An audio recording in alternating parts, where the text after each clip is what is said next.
When you think about the Joe, yourself a question. Do you think the guy who was defeated by the stairs, got taken down by his bike, lost a fight with his jacket, and regularly gets lost, makes it 4 more years in the White House? And you know who's waiting behind him, right? Vote Joe Biden today, hit Kamala Harris tomorrow. I'm Donald Trump, and I approve this message. Good morning, good evening, good afternoon. Welcome. So here's where I'm at. I am internally thinking that the next press conference is going to be the one that Joe Biden announces that he's stepping down from the presidency and heals up, becomes the commander in chief, the first DEI, whatever we make her at that time, whatever's convenient, commander in chief. So I've been paying attention to it. There is literally nothing in the release. This is supposed to be a solo press conference with Biden. I assume he's going to be answering questions. I assume some of those questions, based on what we've seen in the White House briefing room and other things of that sort, are going to be on his age, on his acuity, on his everything. What's up, Jason? Oh, I know YouTube's suppressing my channel hardcore. Almost every time I turn around, there's something they're doing crazy, but we do our best. So there's a couple things that could be questions. There's obviously a ton going on in with the recent NATO meetings. He just met with Zelensky, gave him some more of our hard-earned money. And obviously the summit's still happening there, so we know that kind of thing's going on. So this should be a wide-ranging press conference. I hope it goes longer than the typical Joe Biden press conference of about 6 minutes. And we know that he calls on people and picks people that he's already had some kind of interaction or got the question in advance, but it seems like people are turning on him, so we might get as much as that. What's up, Shen? It's Biden. It is a solo Joe Biden press conference, so it's going to be Joe and Joe alone taking questions. What's up, Greedy? Haven't seen you in a while, buddy. How you doing? As you know, Fox News, or you may not know, Fox News just released a piece because the dumber rats are entirely unoriginal. Russia interfering in the 2024 election to help Trump, says the U.S. intelligence officials. Probably the same 51 that said that the Hunter laptop wasn't real when we know that it probably was. So there's that coming. So I can show. So this is from just a post from Fox News. The Russian officials say the officials say Russia intends to use social media to manipulate U.S. public opinion in favor of Donald Trump. I don't think they're going to need to do much of that at all. Obviously, opinion's turning. If you've seen any of the clips from the late night shows or anything like that, they've been going pretty hard at Joe Biden.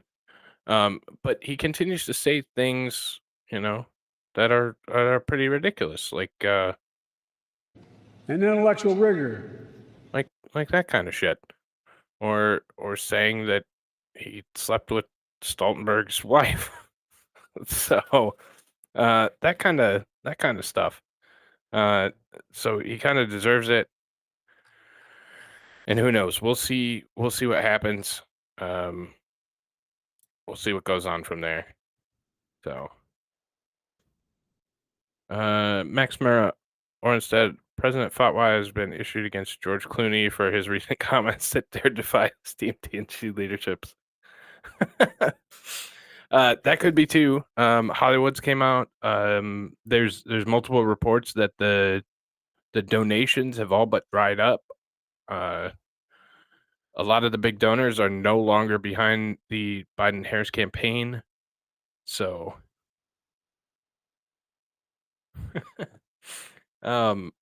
sorry, Twitter. So we'll see. This should cover some topics. I think those are going to be the primary ones. If he's going to step down, what kind of process he's going through, what kind of information he's getting, what his intentions are. And I'm going to look for an alternate source because Fox went from a countdown to waiting. I'm sure it's fine. I'm sure he's going to be behind. But so Live Now from Fox just moved it back to 6:00. So this originally was scheduled for 1:30. It then got moved back, then it got moved back again, and then it got moved back again.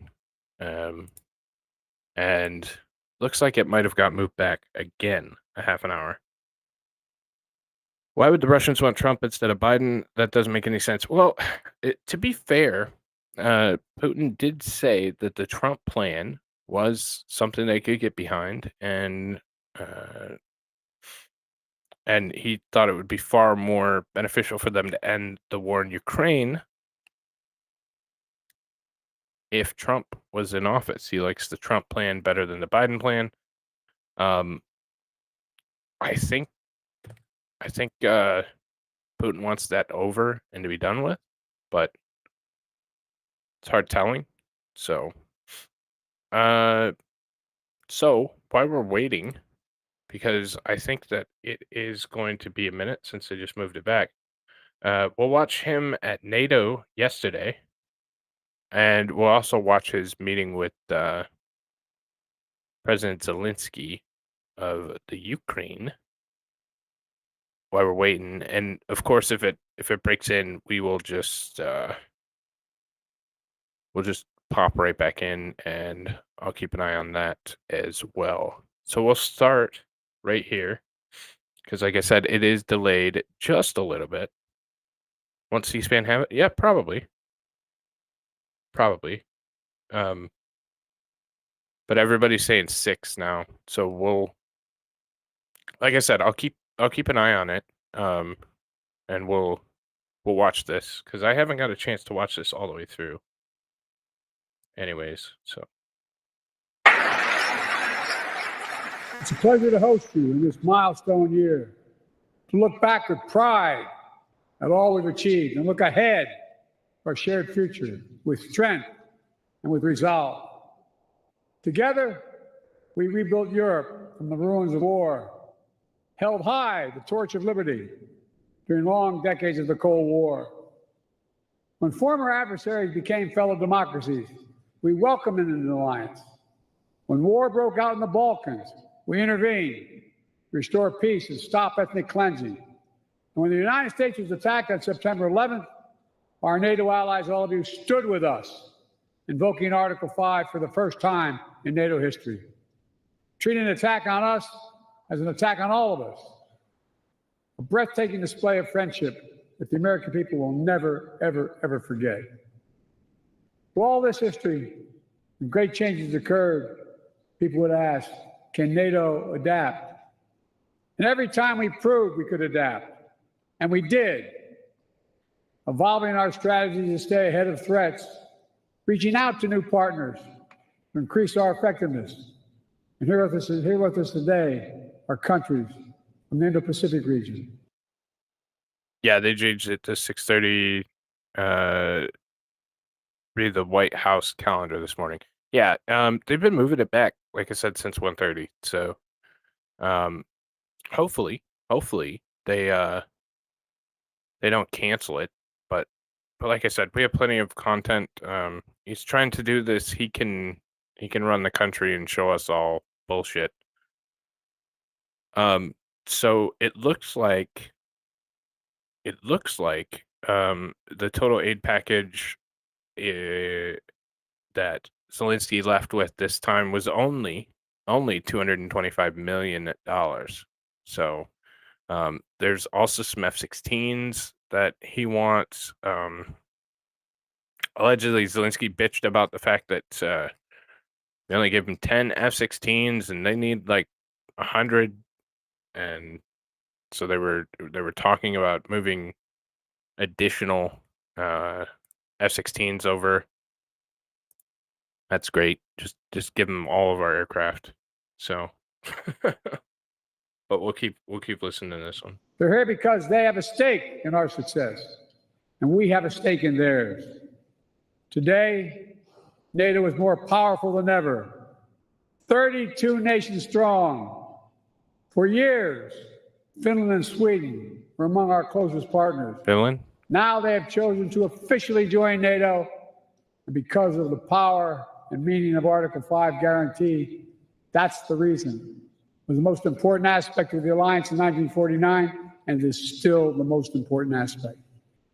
I'd also note, Finland and Sweden joined the alliance not just because their leaders sought it, because their citizens called for it in overwhelming numbers.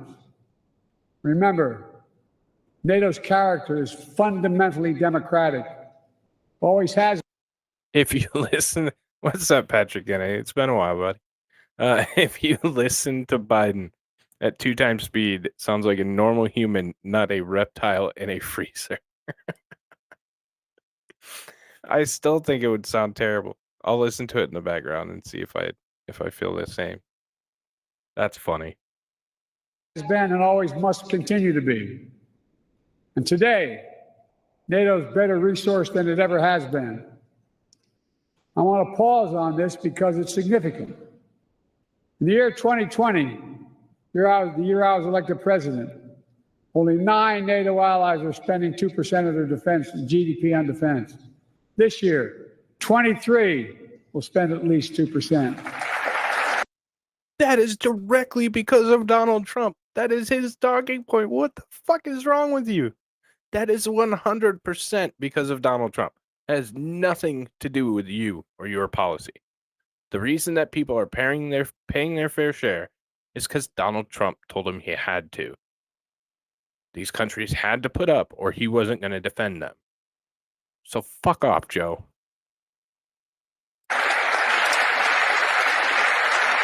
And some will spend more than that. And the remaining countries that have not yet reached that milestone will get there soon. This remarkable progress, proof that our commitment is broad and deep, that we're ready, that we're willing, we're able to deter aggression and defend every inch of NATO territory across every domain: land, air, sea, cyber, and space.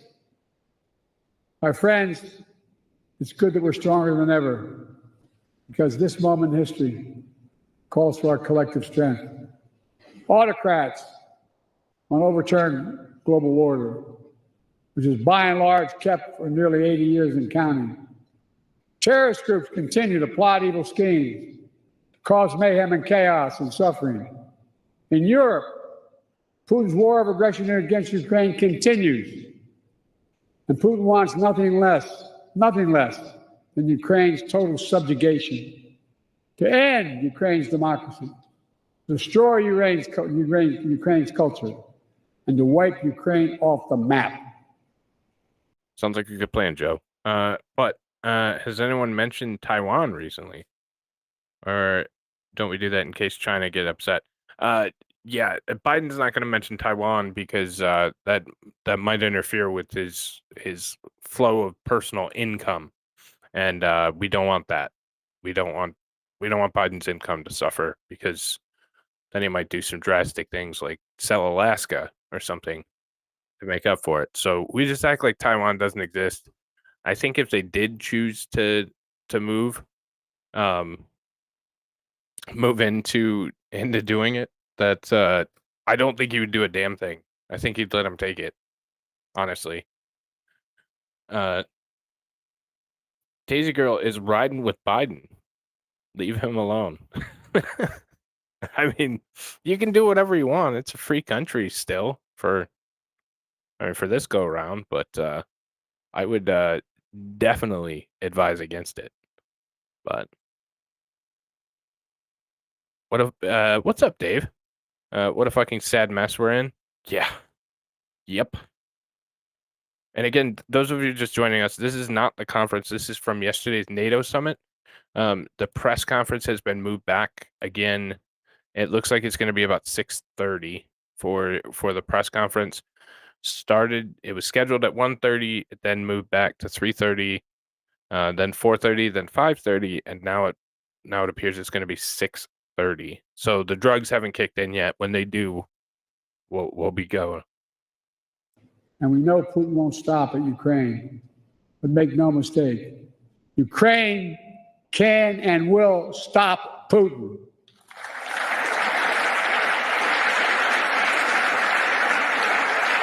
Especially with our full collective support. They have our full support. Even before Russian bombs were falling in Ukraine, the alliance acted. I ordered the U.S. reinforcements at NATO's eastern flank. More troops, more aircraft, more capabilities. And now the United States has more than 100,000 troops on the continent of Europe. NATO moved swiftly as well, not only reinforcing the 4 existing battle groups in the east, but also adding 4 more in Bulgaria, Hungary, Romania, and Slovakia, essentially doubling NATO's strength on the eastern flank.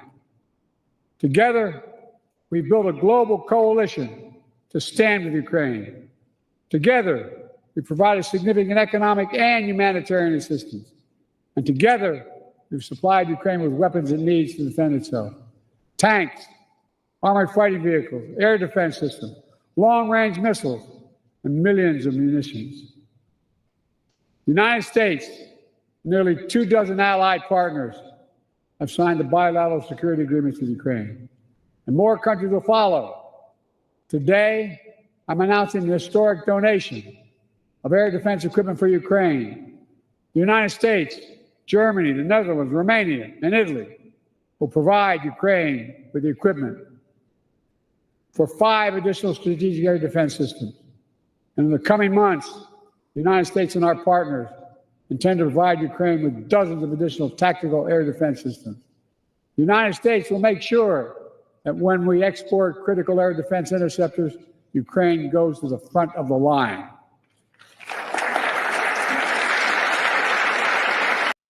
Why, Joe? Why do we care about Ukraine at all? Like, legitimately, why do we care at all?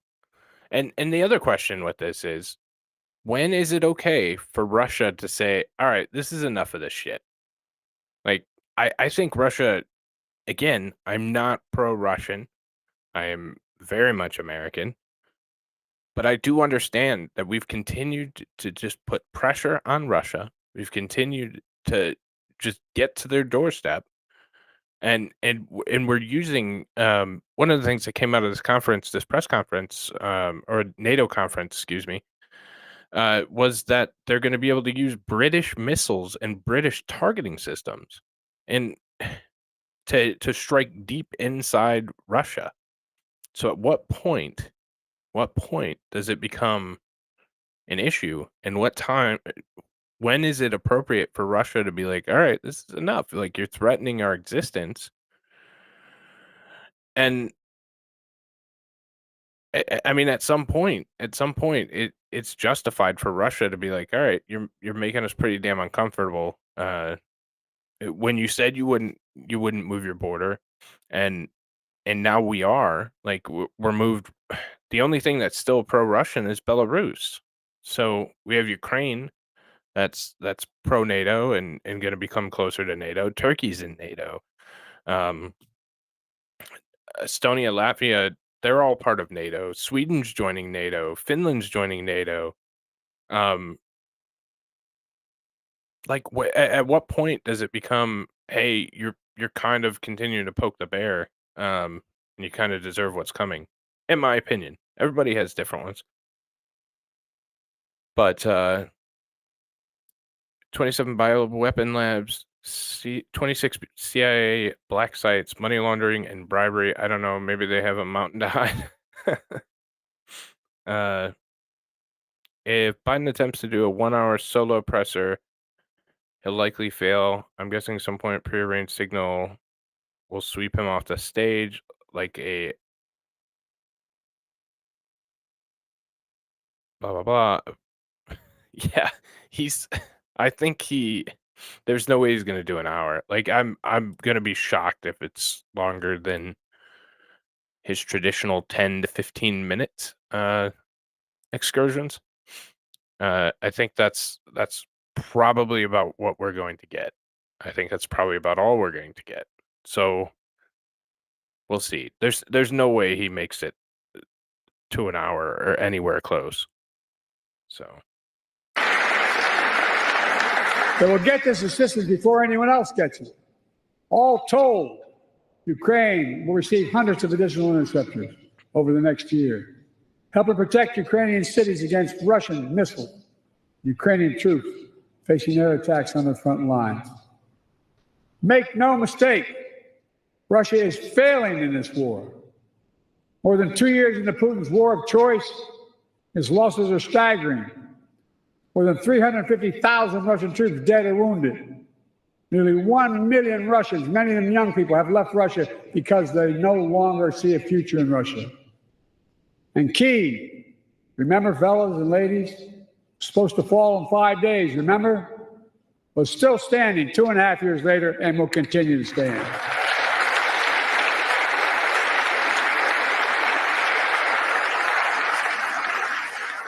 All of the allies knew. Before this war, Putin thought NATO would break. Today, NATO is stronger than it's ever been in its history. When this senseless war began, Ukraine was a free country. Today, it is still a free country. And the war will end with Ukraine remaining a free and independent country. Russia will not prevail. Ukraine will prevail. I wish Joe cared as much about the United States as he does about Ukraine. Honestly. So here is I found the graphic. So this is the USSR in 1949. So we obviously have Estonia, Latvia, Lithuania, Belarus, and Ukraine. And this is I don't want to get struck for dumbass noise. But the blue you'll start seeing come in, and that's the expansion of NATO. So the original agreement was there was a buffer zone between the two, obviously pro-Russian, pro-NATO, and that's gone out the window completely as we continue to see the blue expand, the red recede.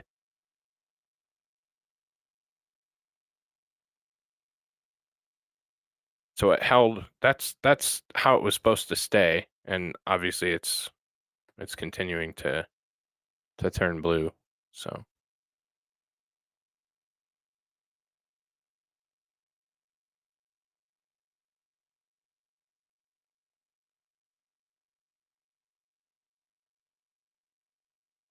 I guess the light blue is Partnership for Peace, which is another pro-Western organization.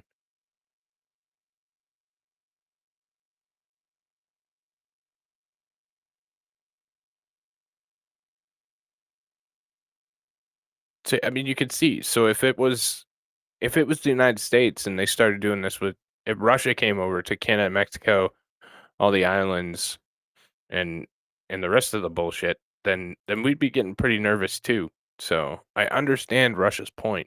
Can't agree with a lot of their stuff, but I understand at least this portion of it. So, ladies and gentlemen, this is a pivotal moment for Europe, for the transatlantic community, and I might add for the world. Let's remember, the fact that NATO remains the bulwark of global security did not happen by accident. It wasn't inevitable. Again and again at critical moments, we chose unity over disunion, progress over retreat, freedom over tyranny, hope over fear. Again and again, we stood behind our shared vision of a peaceful and prosperous transatlantic community. Here at this summit, we gather to proclaim NATO is ready and able to secure that vision today and well into the future.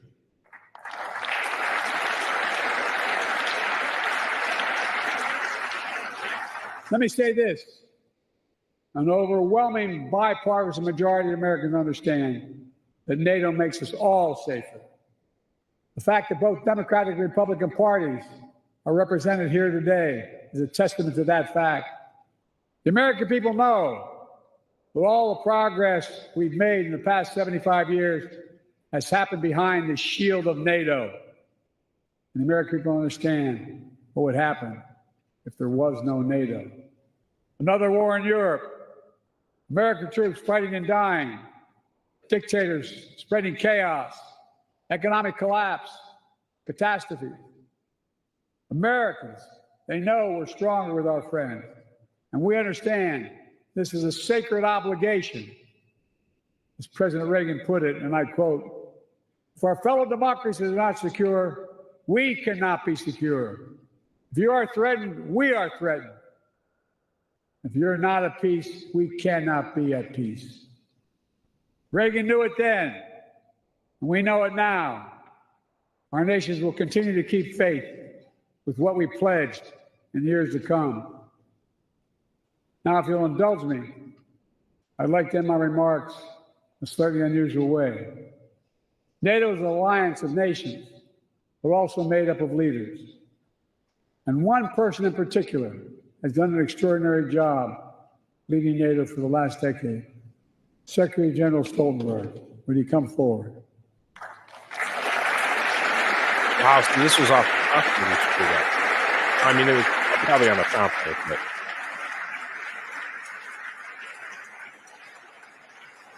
so much of the progress we've made in the alliance is thanks to the Secretary.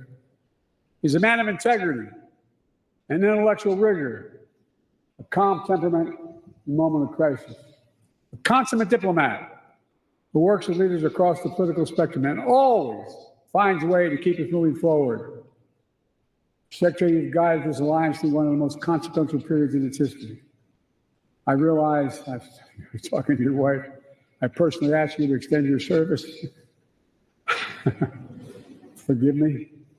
And you put your own plans on hold.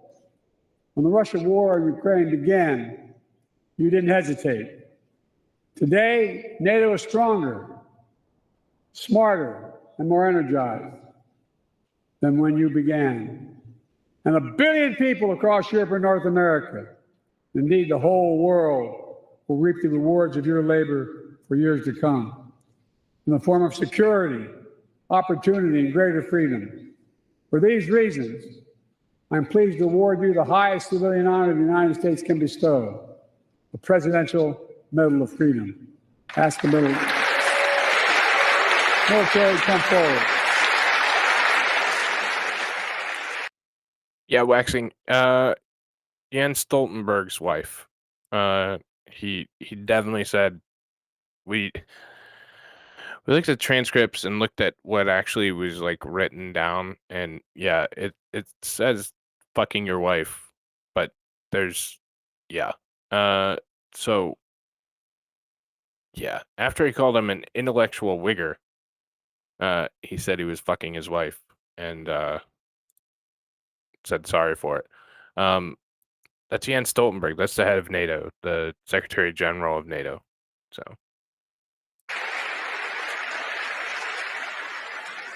I'm asking to read the citation.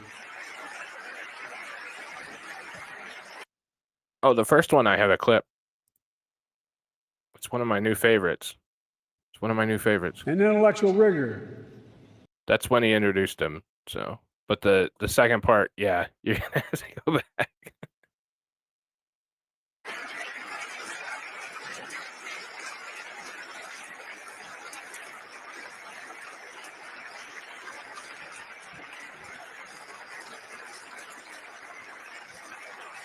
The President of the United States of America awards this Presidential Medal of Freedom to Jens Stoltenberg, a visionary statesman and ceaseless defender of democracy, Secretary General Jens Stoltenberg has guided the NATO alliance through the most consequential decade for European security since World War II.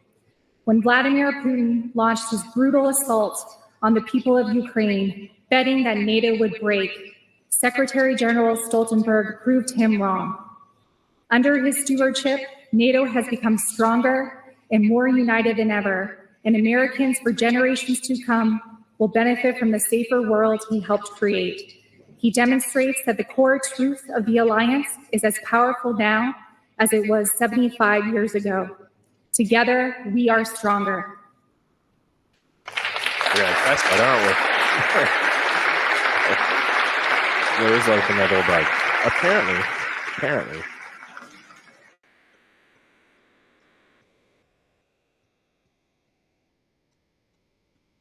Don't sniff, Joe.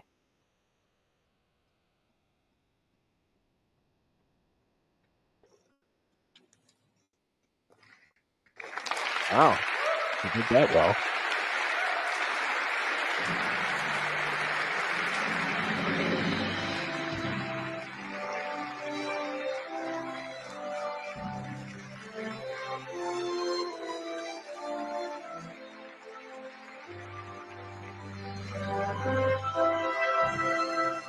Medal of Freedom sounds a lot like talking sword that I found in D&D.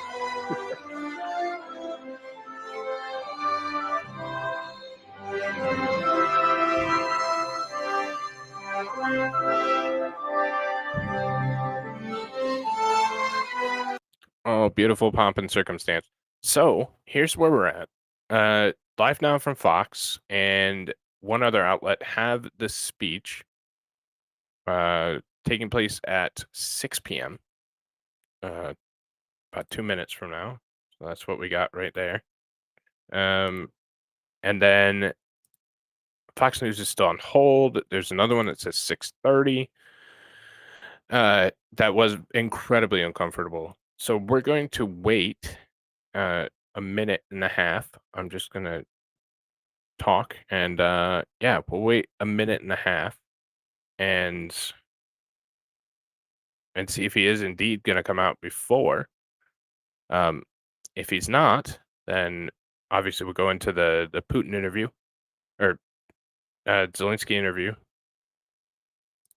press conference, whatever the hell it is. Sorry, I was reading Putin because he called Zelensky Putin. That's why I guess we can watch that clip for 5 seconds. Just literally reading a clip that said he called Zelensky Putin. So. And now I want to hand it over to the president of Ukraine, who has as much courage as he has determination. Ladies and gentlemen, President Putin. And now This guy. Oh my God. This guy is a joke. But yeah, so apparently Zelensky's now Putin. So like I said, we're just kind of waiting. Live now from Fox it looks like it's coming up, so we'll wait kind of just like a minute here and see if they actually flip on. And if not, we'll go to the other press conference with Zelensky where he gave Ukraine another $225 million.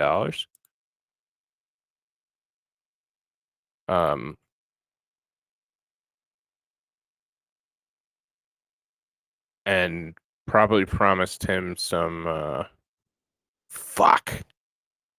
All right, never mind. The White House officially moved it back to 6:30. So we'll start on this one. There we go. So this was live yesterday. Earlier? 4 hours ago. Sorry, I had to check. President Biden and Vladimir Zelensky bilateral meeting at NATO Summit 2024. Why he gets a summit spot in an organization he's not part of, God only knows, but must be a guest of honor of somebody, I guess. So we'll go into this and see if there's anything interesting. I don't know if it. Without energy, but anyway, we are thankful to you and partners. Yeah, it does just start. And So of I'll let it course, go we for a will minute. discuss achieving a just end to the war. We must end this war justly and for peace to return as soon as possible. We need a second peace summit this year. Thank you for participation. And we are counting heavily on America's support in this. God bless America. What's up, Slava Cheesy? Ukraine. We will stay with you, period. Thank you, press. Thank you. Is your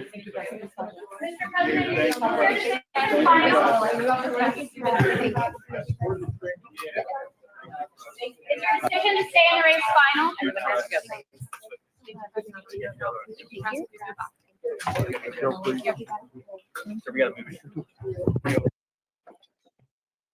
Maybe they did kick him out. I thought they. Hang on, let me look for a different. Because this is originally from the AP. And I thought they took questions after.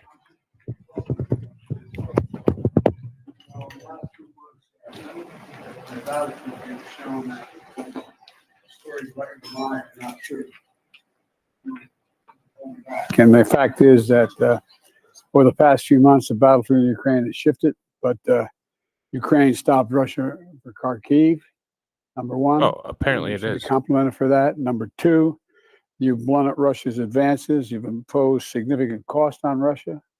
And you made it clear Russia will not prevail in Ukraine, will not prevail in Ukraine. Ukraine will prevail. And I want you to know we're going to be with you every step of the way. 2 days ago, I announced a historic donation of air defense equipment to Ukraine.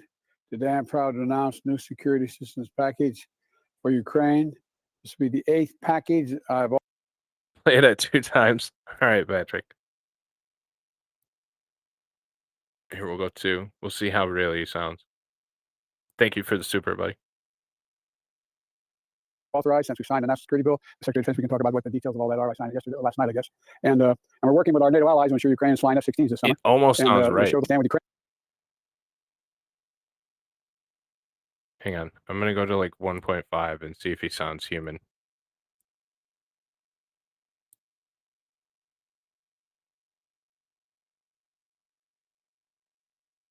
Damn it. I messed it up.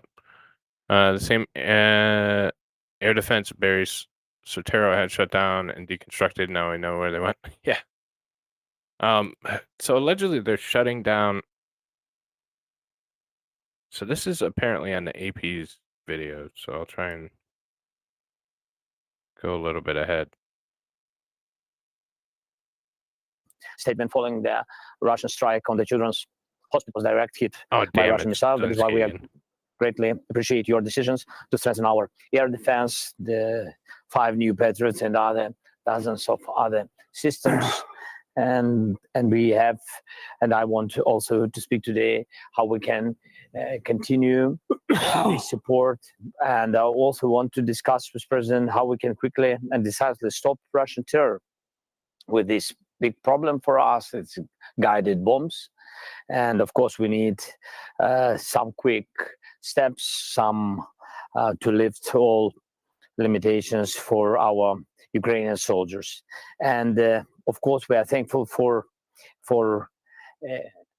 that you helped us to save our energy. It's a tough period for people without energy, but anyway, we are thankful to you and partners. And of course, we will discuss achieving a just end to the war. We must end this war justly and for peace to return as soon as possible. We need a second peace summit this year. Thank you for participation. And we are counting heavily on America's support in this. God bless America. Slava Ukraine. We will stay with you, period. Thank you, press. Thank you. Okay, so apparently they're just going to keep replaying, but they replayed. I don't know what the hell's going on. So we'll find. Yeah, so the White House released the actual footage, and it was just that 4 minutes. That kind of looped 4 minutes. Let's see what else he has. directly from the White House. So he met with the Prime Minister of. So here, we're still waiting. Shit.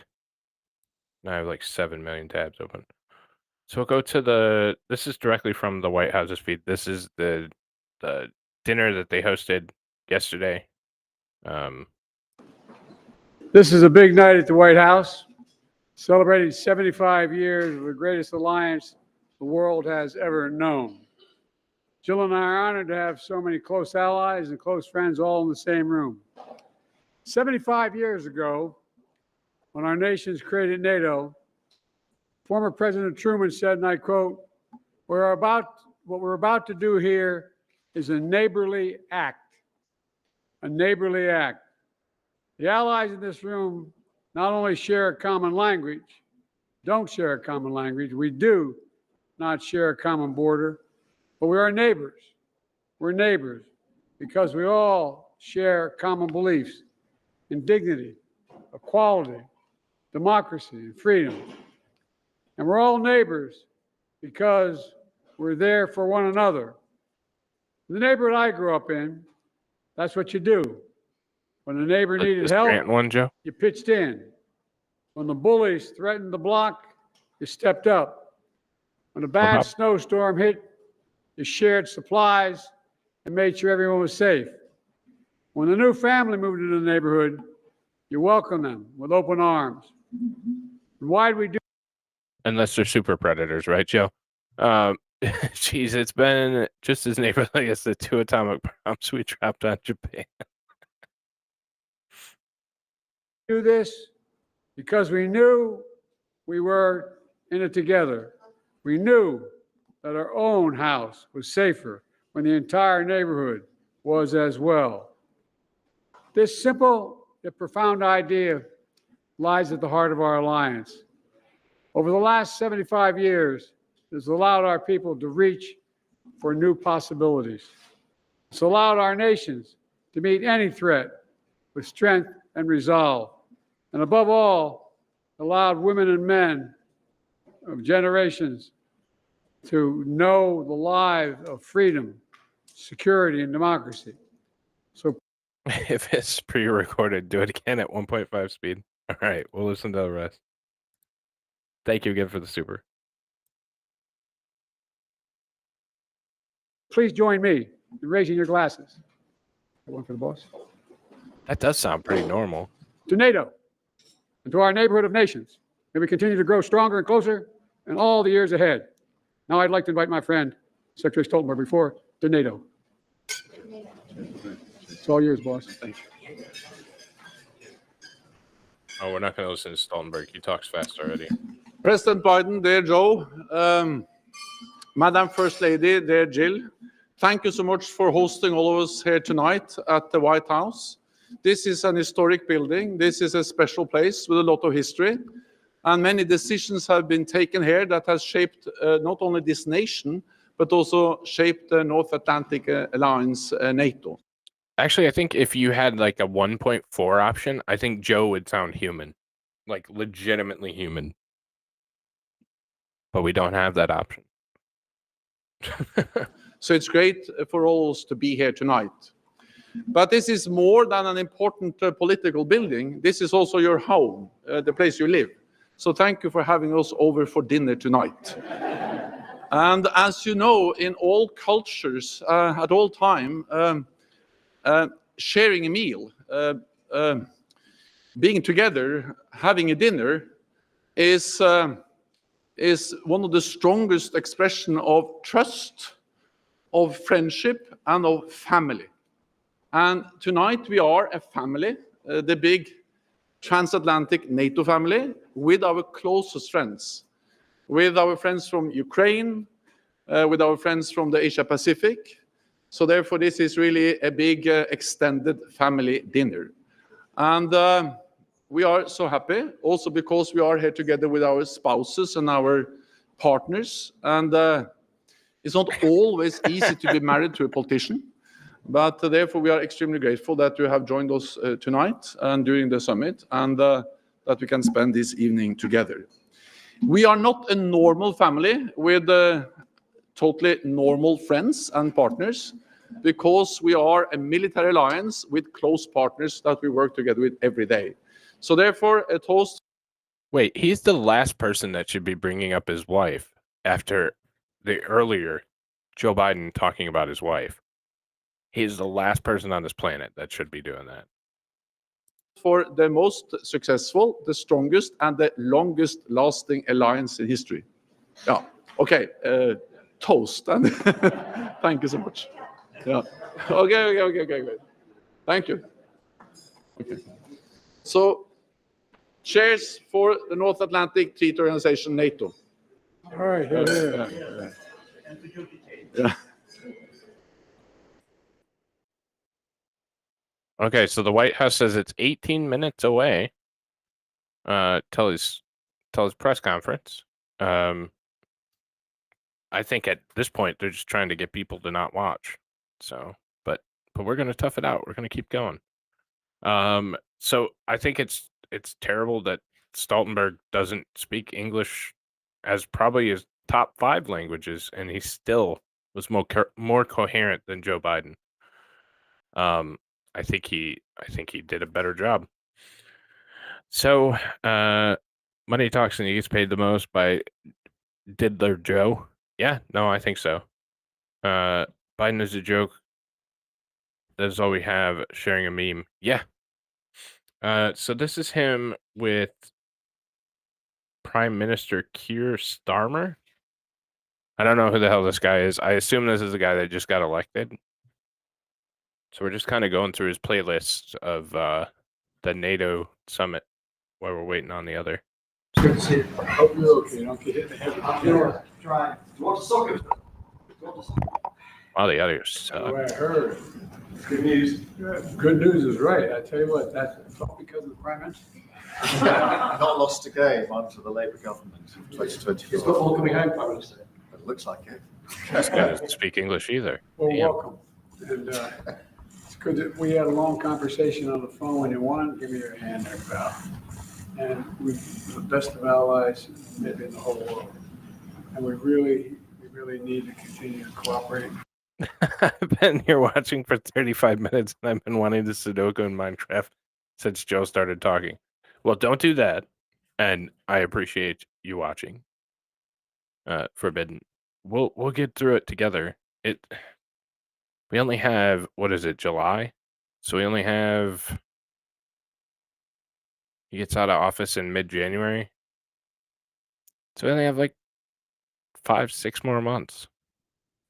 We won't all die in nuclear hellfire before then. I hope. And a lot we could talk about. And I think that start off, we can talk about what we call football, we call soccer. By the way, soccer has become incredibly popular here in the United States. It really is growing. And but at any rate, there's a lot going on. Dude, that was a weird look. He looks creepy as hell from this angle. They should fire his cameraman. But is there a video going around about Biden failing to answer a question about why he went to Johns Hopkins? I haven't seen it. If you have it, toss it to me. I'll look at it and see if I can't find it somewhere. Give me your hand. Yeah, well, I mean, you just heard what he had to say about Stoltenberg's wife, so who knows what he's going to do with that hand. I think you're seeking closer ties in Europe. It's good for all of us, the Transatlantic Alliance. I think it's a great idea that we're going to be working together on. I thought we had a good meeting today, NATO. Very good. I thought we had a good meeting, and I think things are moving in the right direction. I feel really optimistic about where things are moving. But welcome. Thank you very much, shit, Mr. Joe. President. And firstly, congratulations on a really successful summit. It's been an incredibly important moment, 75 years, a bigger NATO, a stronger NATO, and a NATO with the resolve that we need. I thought the medal, the honour for Jens Stoltenberg yesterday was a very special moment. I don't think he was expecting it.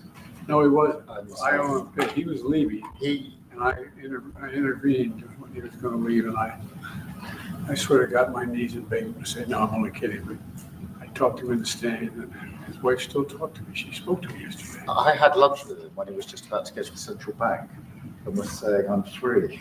And then you spoke to him, and he's still in the job. He's done a great job. But the special relationship is so important. It's forged in difficult circumstances, endured for so long, and stronger now than ever. So we're very pleased to be able to come so early in the government to recommit to NATO, to recommit to the special relationship, and to have the opportunity to discuss these affairs with you is really important for us. Figurative sense, 5 days. I kind of see you guys as the knot tying the transatlantic alliance together. The closer you are with Europe, the more you're engaged, the more, because we know where you are, we know where we are as other countries. Patrick, how dare you? He's not a Right. he's not Now, a child. we go He's into having a big final boy press Sunday, conference. on top of all of that. So, very good. I actually I began to watch the game with the Netherlands Prime Minister, but we left at 1-1. Well, you guys are still talking to one another? We haven't seen each other since, so we'll have to Anyway. see. Well, we got a lot to talk about. Thank you all for coming in. Thank you. Okay, so this is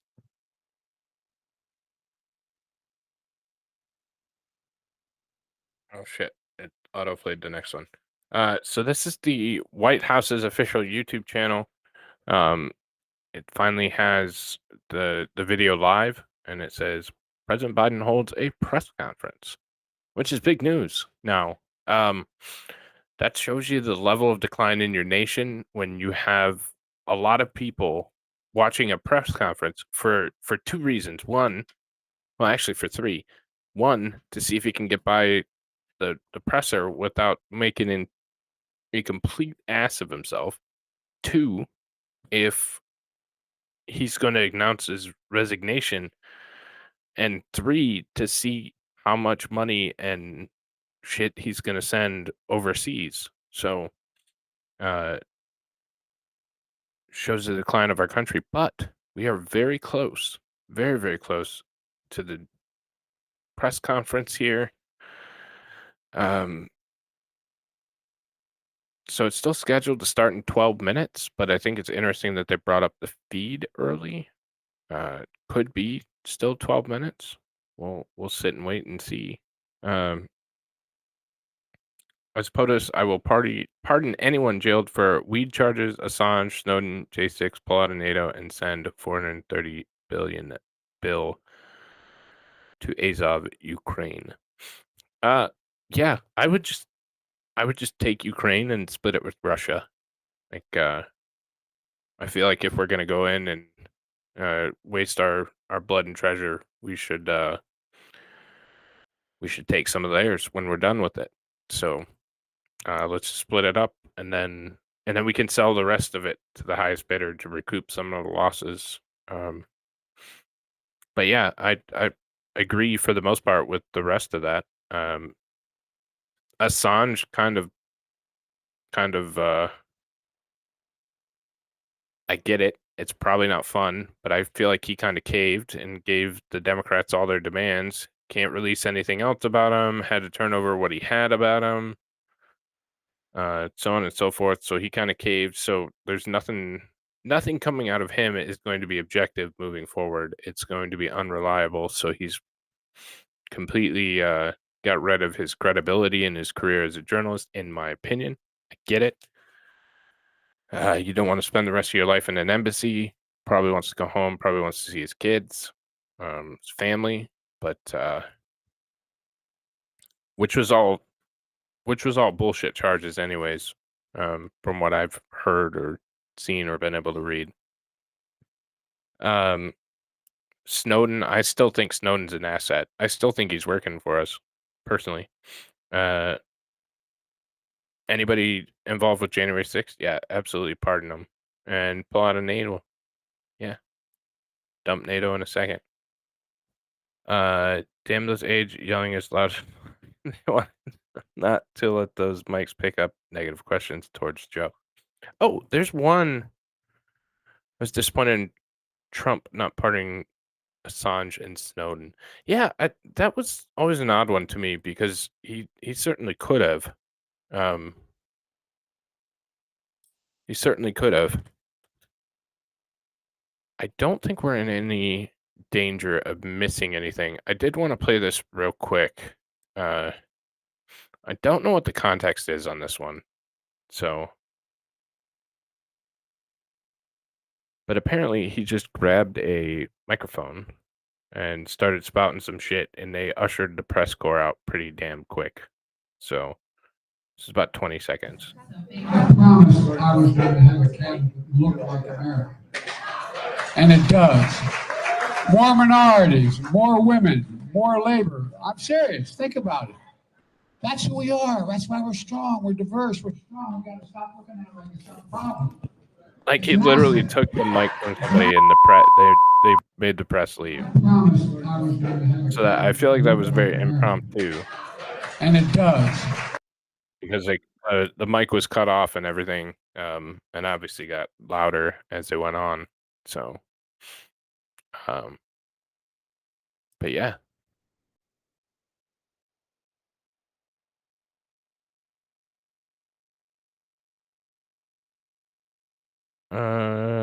I would legalize the growing of marijuana too because it's a 10-year instant sentence felony in my state just for a sprout. Yeah, I mean, if you're gonna go halfway, or even a little way, like you have in many states, I think you have to be comprehensive and reform if it's legal, or legal in majority of the states, then I think it probably should be legal everywhere. So, and uncontested legal, not all these individual bullshit regulations. I have been disappointed with the whole thing, and I'm hopeful that the market kind of works it out. But I've been to many states, including my home state, and since it's been legalized, there is a weed store on every corner. Like we were up in like northern Wisconsin, like north of Green Bay before you get to Menominee, Michigan. And there were weed shops in these little towns where there's just a gas station. I'm like, what the fuck is going on? Like, there's been an explosion of just so many of these shops on every corner in every small town. And I know it's part of the market, but I'm hoping that at some point that kind of works itself out and there's a reasonable amount, not one, on every single corner, every single place that you see. So, let's go back to live. But as a policy matter, I don't really care about weed. Go for it, whatever you want to do.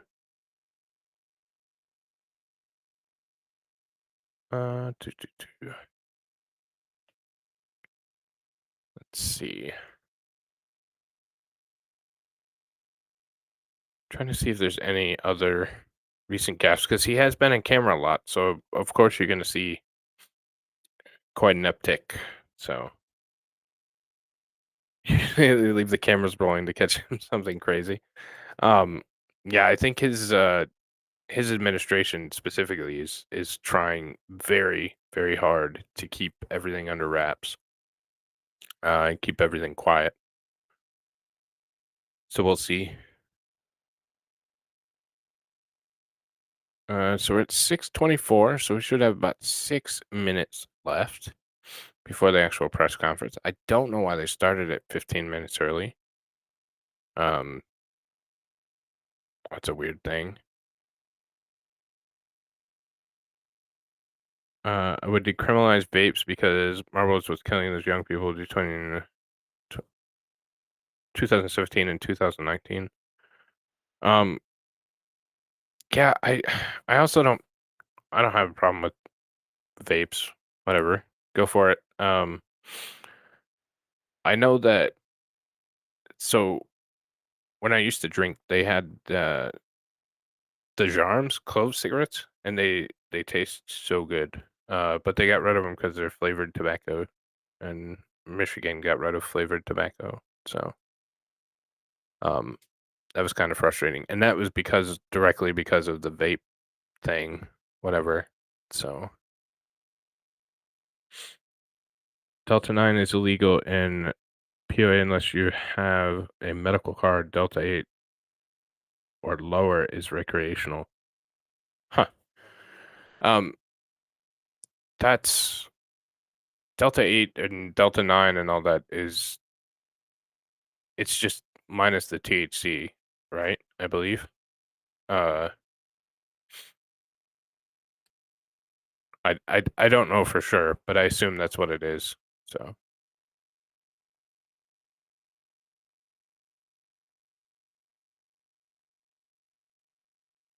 Marijuana is how you get urban vote and swing for the outfield. Yeah. Yeah. Patrick, you were a clove guy too? Yeah, they were so good. It made your throat burn, but other than that, they're pretty damn good. So I have to mix my own vape fluid because the flavored stuff can't be shipped. That's so ridiculous. That's so crazy. I'm a fan of just legalizing everything. Like, who the hell cares? Legalize it and tax it. Like, I don't care. I think people should be capable and able to make their own choices, and they should be adult and grown up enough to do shit without the government telling them what they can and can't do. Just my personal opinion. So, I haven't had a clove since 2000. I probably haven't had one since 2010, 12, something like that. Maybe a little bit later than that, but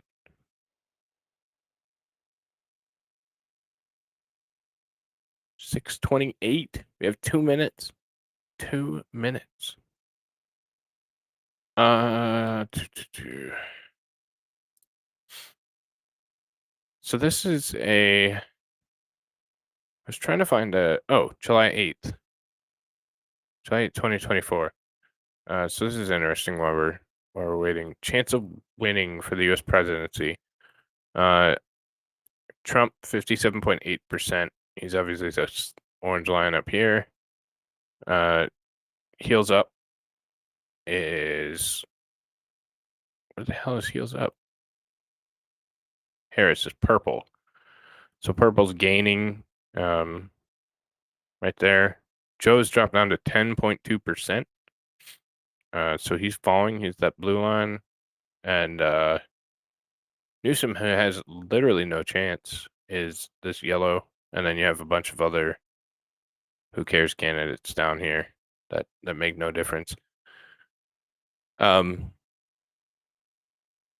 this is that debate line. So Newsom got a bump. Obviously, Kamala got a bump.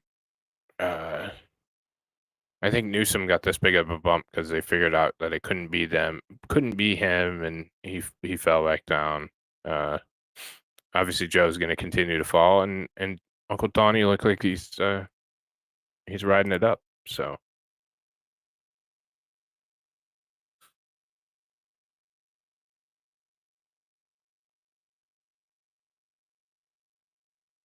Don't tell me someone likes ashtray booze. What the hell is that? What's wrong with tobacco flavored whiskey?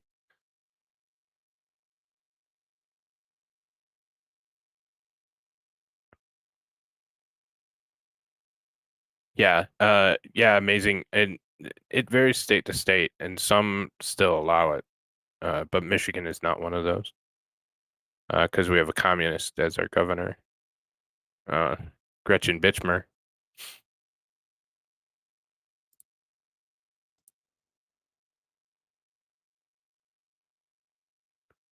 All right, so it is 6:30. What is going on? Come on, Joe. Like, I can't delay it again. They already started the stream. You'd have to remake the stream and all that.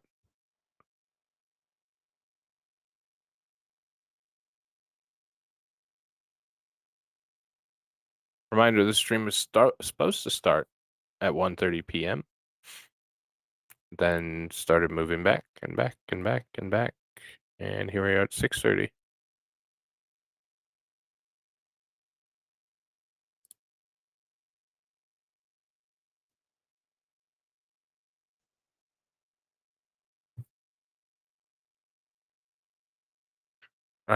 It was an old Simpson joke where Barney drinks beer from a dirty ashtray. Well, that sounds gross. Huh. CNN has in about 20 minutes now. Jesus Christ. I don't know. Holy shit. If you're to the point where you can't even get a press conference correct, the time for a press conference, because it's not like we're 10 minutes behind, 15 minutes behind. We're now 5 hours behind the scheduled press conference time.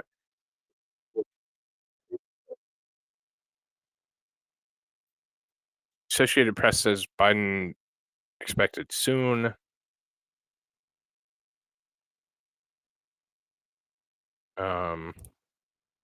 I'm looking for any official release from any kind of sources here.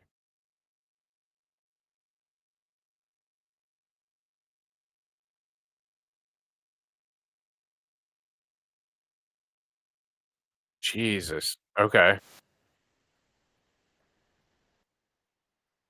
So it's officially 7 o'clock now, according to the White House. His speed IV is taking longer than usual. Yeah, for sure. No, I was like as soon as they said they were actually going to do it, I was like, oh, this is going to take 10 minutes and then I'll grab some food. Well, I was fucking wrong. I was way off. So let me see if he has done any other ones recently. See, Wall Street Journal has it for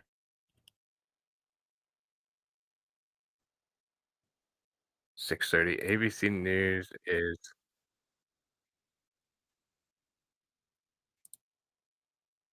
they're talking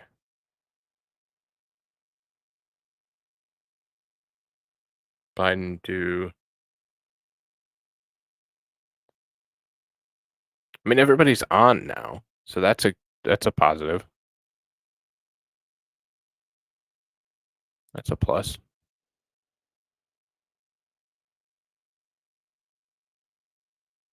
Blah blah blah. Yeah, I mean,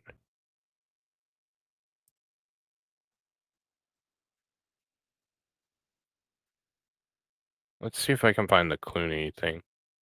What time is it supposed to start? 1:30, Patrick. 1:30 p.m. today.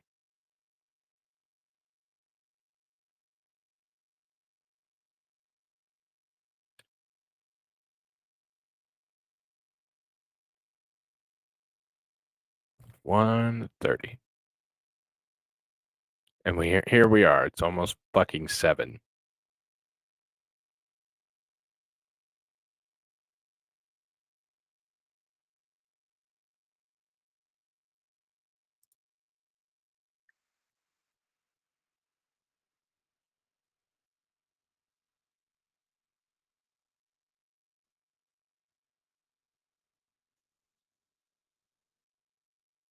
Hang on. We'll watch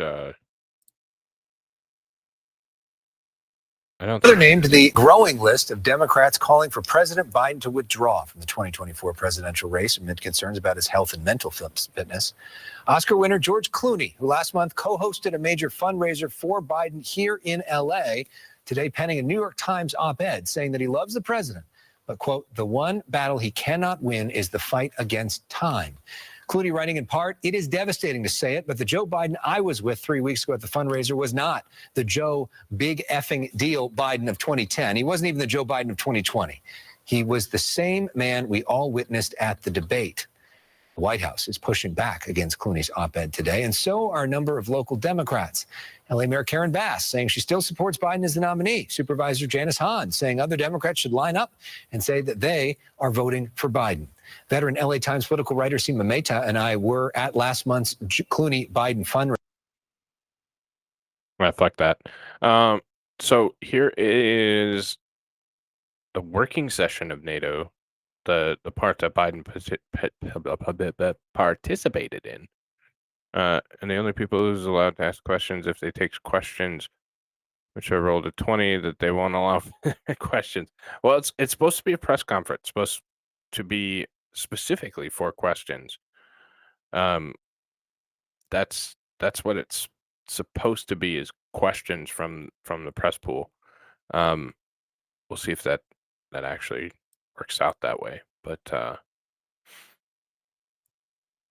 bottom of the barrel Democrats, ones that are trying to, further their careers. Wink, wink. Like Stoltenberg's wife. It's 23:30 here, so it'd be 01:30. Someone when it starts probably here. Yeah, I mean, it's nuts. I've never seen something that's been delayed for 5 hours. I mean, it's one thing, like I said, to be like a half an hour. I mean, hell, even an hour. We've seen politicians be late, but to be 5 hours late, going on 6, that's a problem. So, all right, we'll watch their working session. Yeah, that's the kind of questions that we'll get. Joe Biden, has your favorite ice cream changed since day one of your presidency? Ice cream. Who's that ice cream?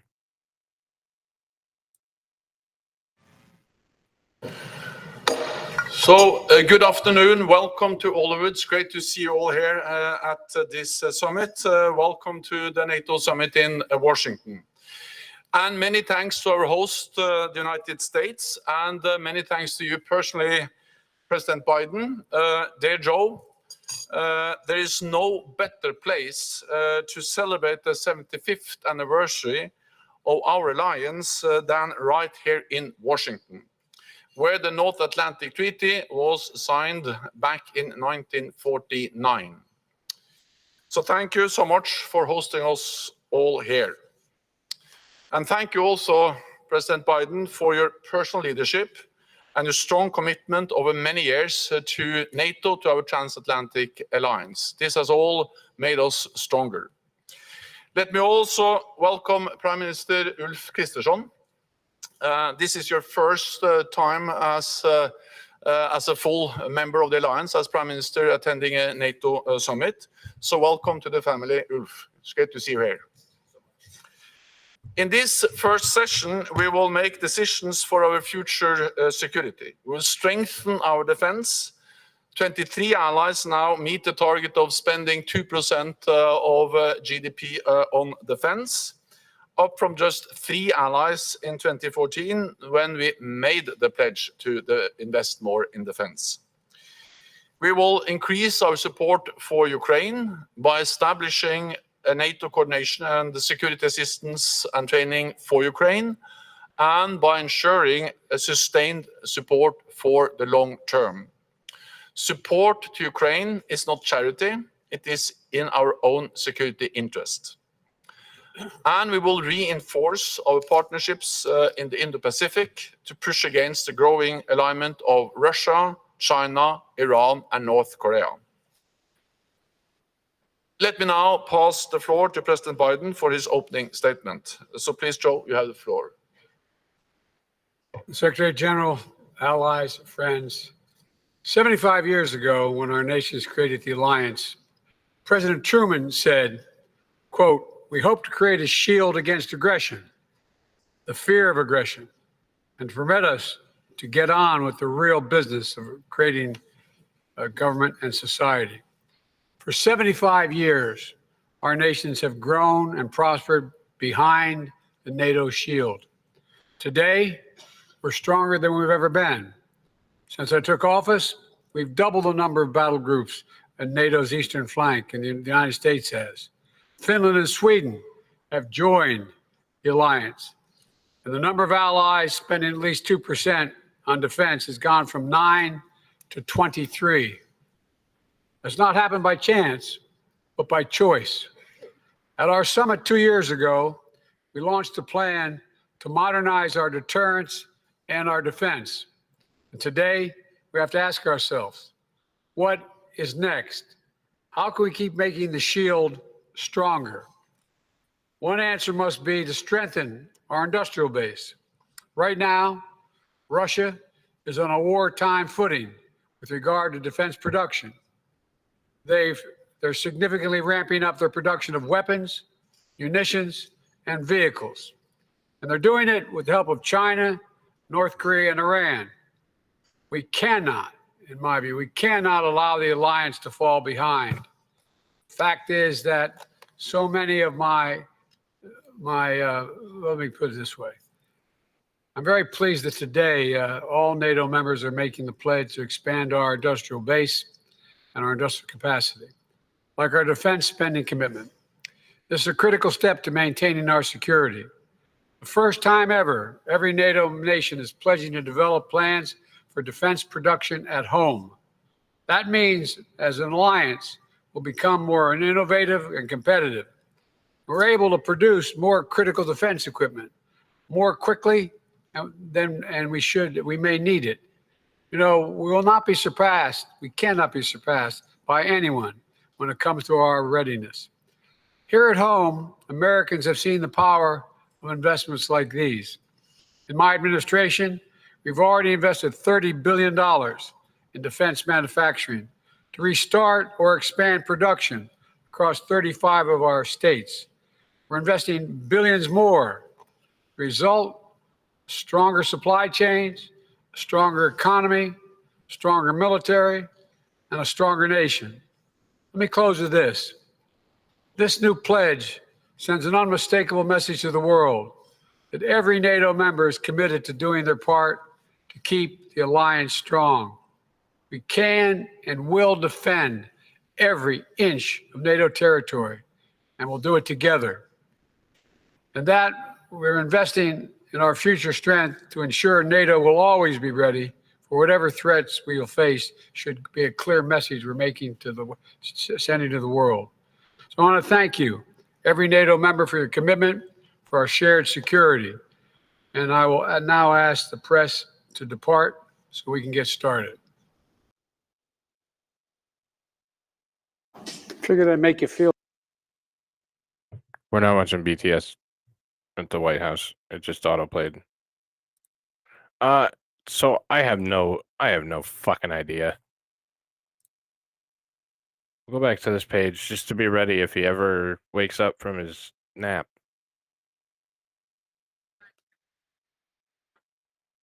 What the fuck does NATO have to do with the Pacific? They're gonna continue to expand. Like we gotta expand everywhere. Too many syllables for old Joe. Yep. How's this working saying stuff? Not well. Not well for this country. If you think this is bad, wait until you watch the UN.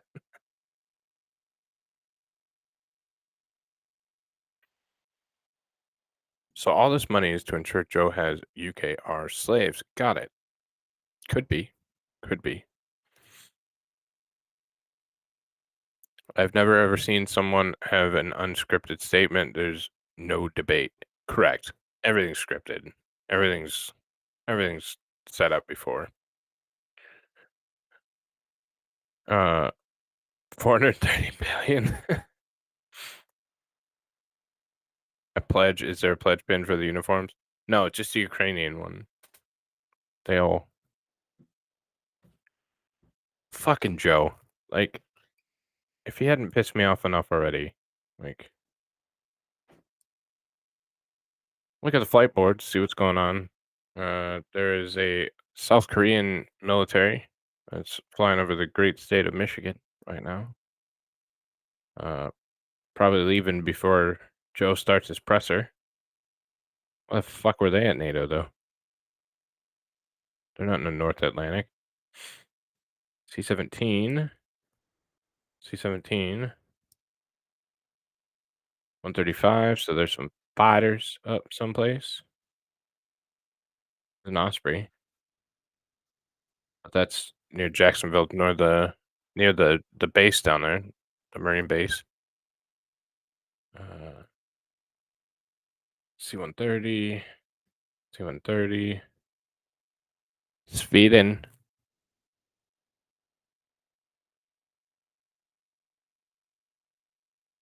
Canada. That's probably got Trudeau on it.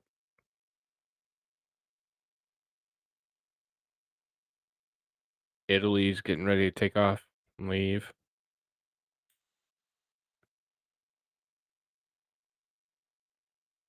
Funny part about the UN is these people give their scripted speech, and after every country has their go, they immediately have a scripted response. Yeah. Yep.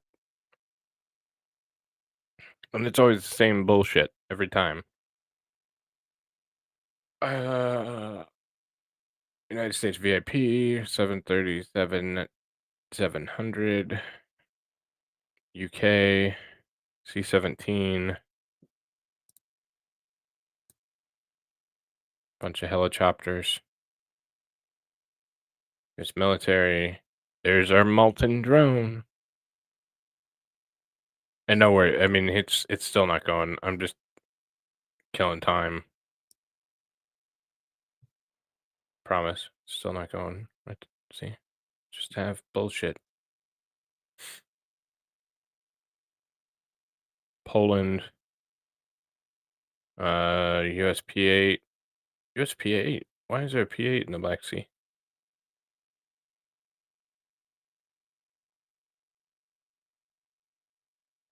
Interesting. There's a P3 too.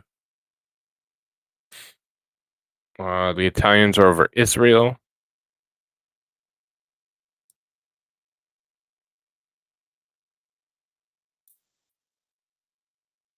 Australians have their AWAC up.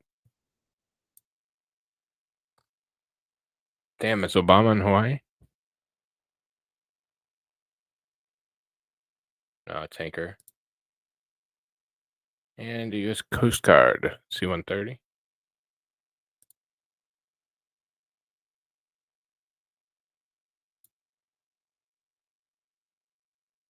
Oh shit, I just saw somebody move, but it's on Fox's coverage.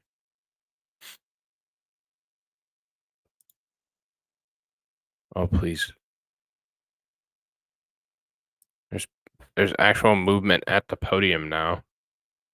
No Joe, but moving flags and shit. Open for something. You're also talking about the timeline going into the DNC in August in Chicago. We know there's going to be a virtual roll call sometime late July. If the worst case scenario for Democrats is that Biden leaves the ticket, maybe Harris is the nominee here, that doesn't leave them much time. How does that process happen? Is there a failure of imagination on the part of Democrats who may want that outcome, who may want that scenario, but don't necessarily know how to go about it? Or is it purely just quiet dejection, quiet resignation? Well, at the start of your question, I think you hit on something, and that is that. Geez, I thought they stopped showing the P8s though. Like we knew they were there, but I thought they stopped showing them again. Maybe I could be wrong.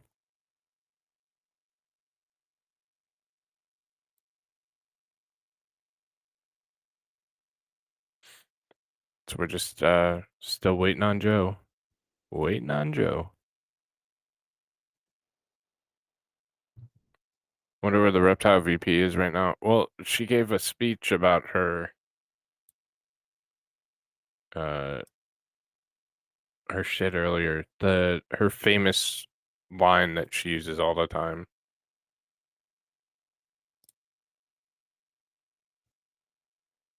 We'll go back to this one.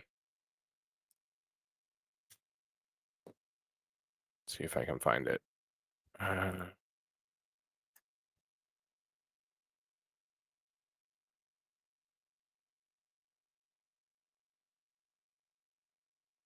So there's a breaking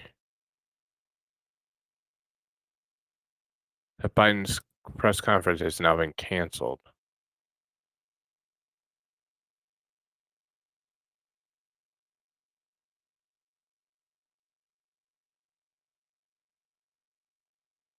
So I'm gonna see if there's additional confirmation, because of course it would be.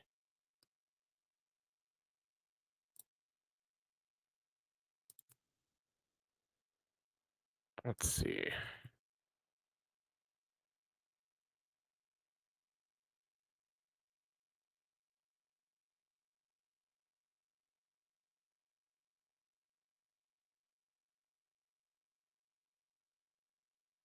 This is crazy. When I'm looking on Twitter, we'll watch something.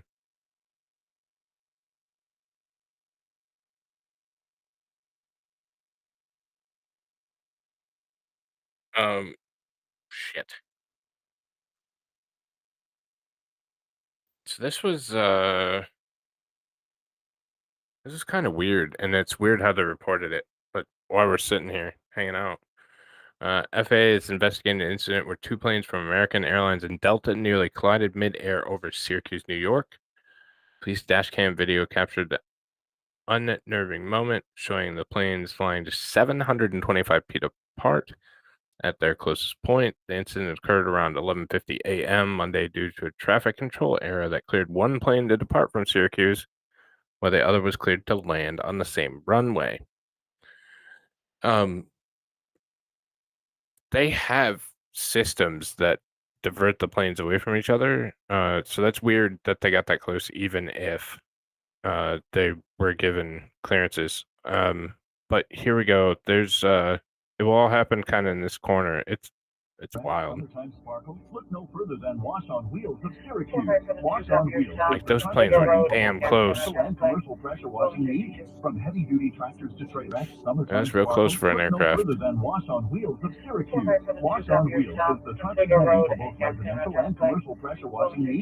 heavy-duty traffic, summertime sparkle, look no further than Wash on Wheels of Syracuse. Wash on Wheels is the trusted home for both residential and commercial pressure washing needs. From heavy-duty tractors to trailers and everything. Summertime sparkle. I'm glad that everybody was okay. It appears that everybody was okay. And I think they both continued without incident. Look no further than Wash on Wheels of Syracuse. Wash on Wheels is the trusted home for both residential and commercial pressure washing. Big Boy can't make it. Yes, it's appearing that Big Boy's not going to make it. I still haven't found any official confirmation. It's from, those junk accounts that always do weird shit. So I'm hoping it's not true. But if it is true, I'll let you know as soon as I find confirmation from one of the main sources. We still have.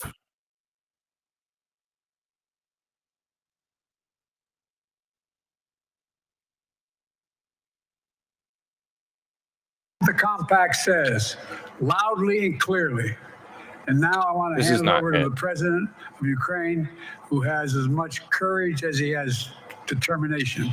Ladies and gentlemen, President Putin. President Putin. You can beat President Putin. President Zelensky. I'm so focused on beating Putin, we got to worry about it. Anyway, Mr. President. I'm better. You are a hell of a lot better. Thank you so much. That's what the compact says.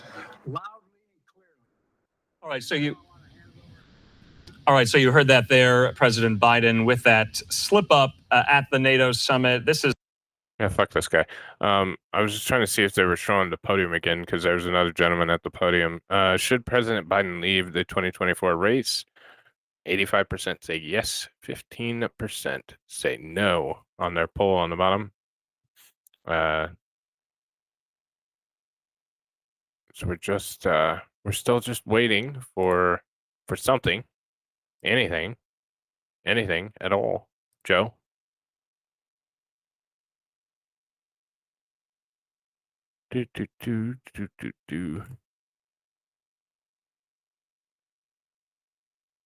Yep. Okay, so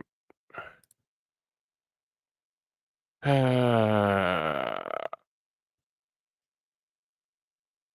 still seeing movement. We're still seeing people move around.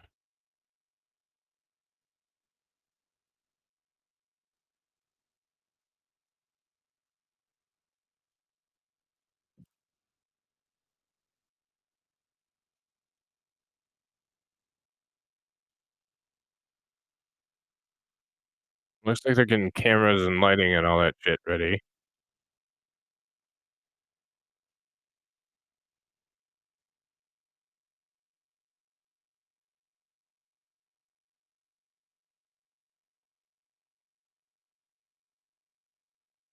So 5 minutes away from another delay. Yeah, that's what it seems like. But eventually we're gonna get the big boy press conference. Big boy press conference. A big boy press conference. Hold a press conference. A big boy press conference. Press conference. I guess a big boy press conference is what we're calling it. The press conference, the big boy press conference that y'all are planning to have. Gives his press conference. His big boy press conference. His big boy. Eventually we will get this big boy press conference. I mean, it's fitting that this is the press conference to you know, encourage and save the you know, his candidacy, and then he's 5 hours late. I mean, he's made a fool of himself the entire 2 days at NATO. And here we sit. So now we're continuing to wait for this big boy press conference. 6:57, so we have 3 minutes. It's the other time you felt bad for that snake. Yeah, I still don't feel bad for him. I mean, don't put terrible people around you, and people won't make you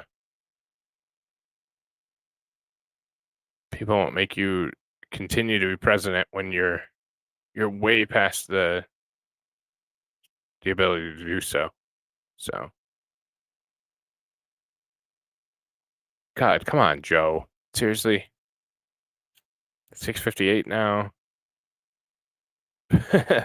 Big boy press conference if I cringe anymore, and facepalm harder my skull collapse. That's awesome. Yeah, but that's what they've been calling this. It's the big boy press conference, his redemption, his, you know, his blah, blah, blah. Storm shadows, that's what those were. Starmer announced allowing British long-range missiles to be fired into Russia in an escalation of the Ukraine conflict. So the Storm Shadow missiles will be allowed to be launched into Russia with the help of the British government, with the US's probably targeting capabilities, and using missiles produced and donated by Britain.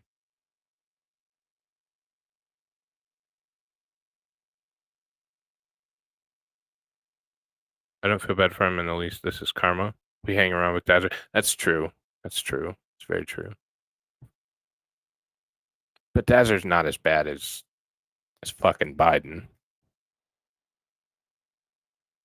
I mean, they're the same age, don't get me wrong, but not as bad.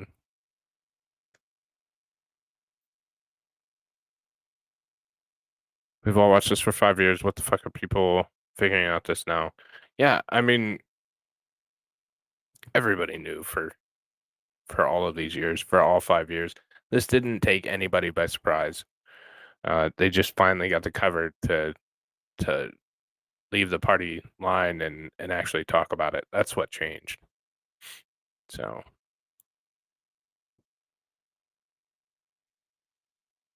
here's what why we're waiting. Still don't think it's coming anytime soon.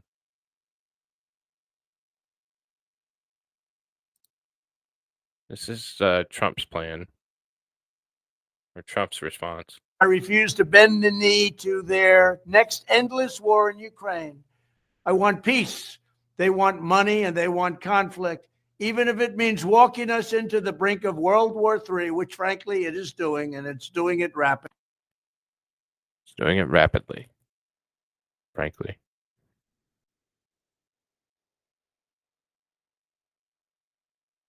Still waiting. The debate with Trump the other day put a lot of them on. Should we try watch? Yeah, it did. It did. But it also gave him the cover to be able to say it out in public.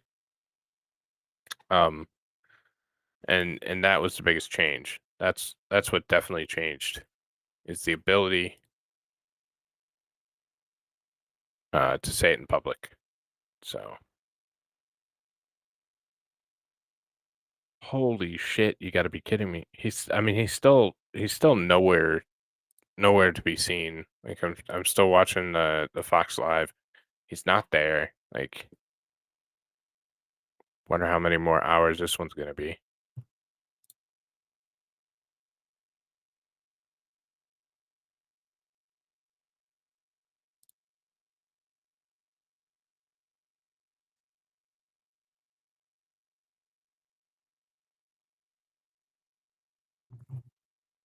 Looking to see if it was delayed again.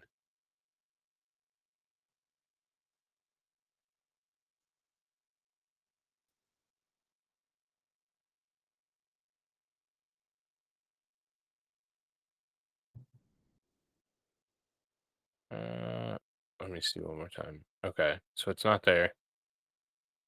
Watch some Trump roasting everybody clips for a minute. What I'm looking the for. lowest or almost the lowest in your class. Don't ever use the word smart with me. Don't ever use that word. Oh, give me a break. Because you know what? There's nothing smart about you, Joe. It's just awfully good that someone with the temperament of Donald Trump is not in charge of the law in our country. Because you'd be in jail. Secretary Clinton. I mentioned food stamps, and that guy who's seriously overweight went crazy. He went crazy. Amazing. What a stupid question that is. What a stupid question. But I watch you a lot. You ask a lot of stupid questions. You've called women you don't like fat pigs, dogs, slobs, and disgusting animals. Your Twitter account. Only Rosie O'Donnell. I saw the other night, he couldn't find the stairs off the stage. He's looking. You ever notice he looks like this? He's finished with the speech, which usually lasts no longer than about 3 minutes, because, you know, the medical stuff wears off after 3 minutes. Look at those hands. Are they small hands? And he referred to my hands. If they're small, something else must be small. I guarantee you there's no problem. I guarantee you. She's shocked that I picked her. No. It's like in a state of shock. I'm not thinking, Mr. That's President. okay. I know you're not thinking. You never do. I'm sorry? No, go ahead. How tough is it to collect property from an elderly woman? Let me talk. Quiet. How A tough lot is of it? times. If I may ask one other question, Mr. President, if I may ask Peter, one go other ahead. question, are you worried? That's enough. That's Mr. enough. President, I That's was going enough. to ask one of the other folks. have That's had- enough. Pardon me, ma'am. Mr. Excuse President, me. That's enough. Mr. President, I had one other Peter, question, let's if go. I may ask. Are you, That's enough. Put down the mic. Mr. President, are you worried about indictments coming down in this investigation? I'll tell you what, CNN should be ashamed of itself having you working for them. You are a rude, terrible person. You shouldn't be working for CNN. Welcome to 1 hour of Donald Trump roasting everybody. It's Sean Daniel here. And in this video, we're going to see Trump roast everybody from... Nobody wants to listen to you talk. There we go. I want to make Mr. sure. President, can you let him finish, sir? No, he doesn't know how to do that. He has, You'd be you know, surprised. you pick You'd be surprised. the Go ahead, wrong Joe. guy, Go, the wrong go, night at go. the wrong time. Listen. And a lot more are going to die unless he gets a lot smarter, a lot quicker. So- Mr. President? Did you use the word smart? So you said you went to Delaware State, but you forgot the name of your college. You didn't go to Delaware State. You graduated either the lowest or almost the lowest in your class. Don't ever use the word smart with me. Don't ever use that word. Oh, give me a break. Because you know what? There's nothing smart about you, Joe. As you know, it's been reported that right now Crooked Joe's gone to a log cabin to study, prepare. No, he didn't. He's sleeping now. because they want to get him good and strong. So a little before debate time, he gets a shot in the that's.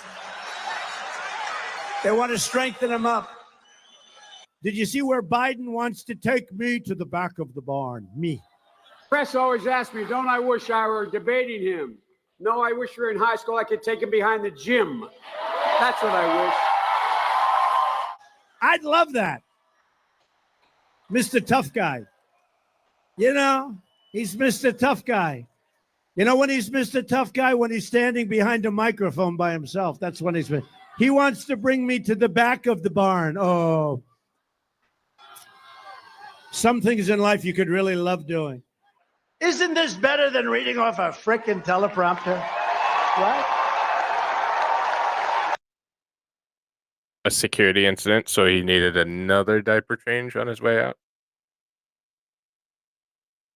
It's not a security incident. It's still... All the assets are still in place. It's still fucking NATO. Like, of course it wasn't a security incident. So just for, I mean, this is what it looks like. This is what Fox has. Still no former vice president. Fixing the flags. Nobody gives a shit.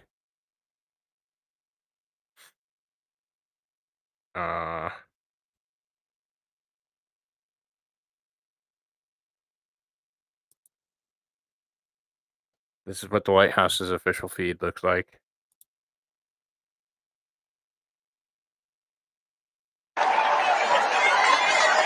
Right? Anybody can do that except for Biden. America is a nation that can Maybe be he really is defined in a stepping up. single word. I was in the foothills of the Himalayas with Xi Jinping. She knows so long as she was denied, our freedom can never be secured. 2 nights ago, we all heard Crooked Joe's angry, dark, hate-filled rant of a State of the Union address. Didn't it bring us together? Remember, he said, I'm going to bring the country together. I'm going to bring it together. I think he's very angry. You know why he's angry? Because he doesn't know what he's doing. He's screaming, and then coughing. Wow. And he's always using the right hand. He shakes his hand. Then he gets off the stage. Did you notice nobody wanted to shake his hand? I wouldn't have said, I'm a great American, but I don't know if I want to go there. Now, he's always coughing into his hand, and it's not a real cough. It's a nervous habit. It's got to stop. Because there was no real cough. He just goes, I like it. Is that okay? Yeah, let him go a little bit longer, okay? Look at these two guys. And then it'll turn out to be a lousy show, and I'll say, you were right, Jason. It'll be good. So go for another 20 minutes. Is that all right? Okay, go ahead. Thank you, Jason. It seems to be a nice flow. Yeah, right? yeah. That's good. Well, you did reality TV. I'll be in trouble with my people. Like Biden says, I don't have that problem. But, well, first of all, he couldn't do this interview. You asked him questions like this? No, we were talking about that. We were like, we'd like to extend the invite to Joe Biden if he'd like to come on this podcast. Yeah, I think he should. You know what chance you have of getting him on? I'd say less than 1%. Okay, if you did that, it'd be interesting. I'd actually watch that one. Okay, see how long it lasted. And they tell me stories that they've seen things that you wouldn't believe. These are not people that you would say, "Gee, that's okay." President of the United States. But I said, who is it? That's Joe Biden. So allegedly, there's reporting now that it's been delayed until 7:30. Luckily, we have an hour worth of Trump video, Trump insult video. But allegedly, it's now 7:30. Although Fox still has the camera on the podium, and they're still saying any moment. But there are reports of it being now 7:30. We'll stand by. Biden wanting to do an interview. Now, Sleepy Joe would say the unemployment rate in the great state of Ohio. No, you're in South Carolina. Joe, you're in South. They come up with you. Ever see the guy in the note? No, it's South Carolina. It's not Ohio. Okay. And he goes, all right, Iowa? Did you say Iowa? No. He did that like 7 times. If I did that once, it would be the end of the road, right? Be the end of the road. They'd say Trump has lost it. They like to say that anyway, I guess, huh? No, but could you imagine if I said just a small fraction of the mistakes he makes, which are unbelievable, every speech? I actually said the other night, I was watching him when he said about half the population wiped out with guns. I said, that's a horrible thing. That's the end of his evening. That's the end of his political career. And then after the debate, they're reviewing him. They said, Joe Biden had a great night last night. I don't get it, Tim. You think? I tend to agree with Max. It's getting too close to Joseph Biden's cutoff time of 8 p.m. So they're now saying from 7:30 p.m. I think they're going to frantically figuring out the best excuse to say it's been canceled. I agree.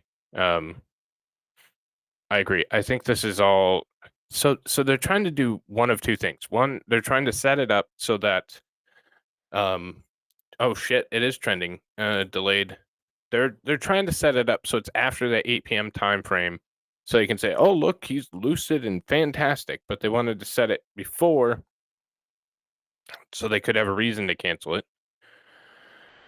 Or he's just not there, and they have to cancel it because I don't know how you can cancel a press conference that people have been waiting for 6 hours for because you continuously delay it. Like, that looks worse than anything. Just cancel the damn press conference if you're going to do so. But the other side of that is, I mean, NATO is done. Like, it's everybody's going home. Like, it's over with. So your post NATO press conference doesn't mean shit tomorrow. I mean, you're not going to have the same audience. You're not going to have the same amount of intrigue. You're not going to have any of that. It's just going to be just average, normal press conference, and that could be the whole intention. That could be the whole thing behind it. Is, yeah, we're just gonna, but who knows? I mean, who knows anymore what the hell's going on? I mean, this is just a bad look. It's a bad look for an administration that's trying to ensure the American people that they have their shit together. And then you do something like this. You do a press conference that's delayed for hours and hours and hours. We're coming up on 6 hours of delay. Remind you, the original press conference was scheduled for 1:30 p.m. So now it's 7:13 p.m. all times Eastern, and we're still not there. We're still not there.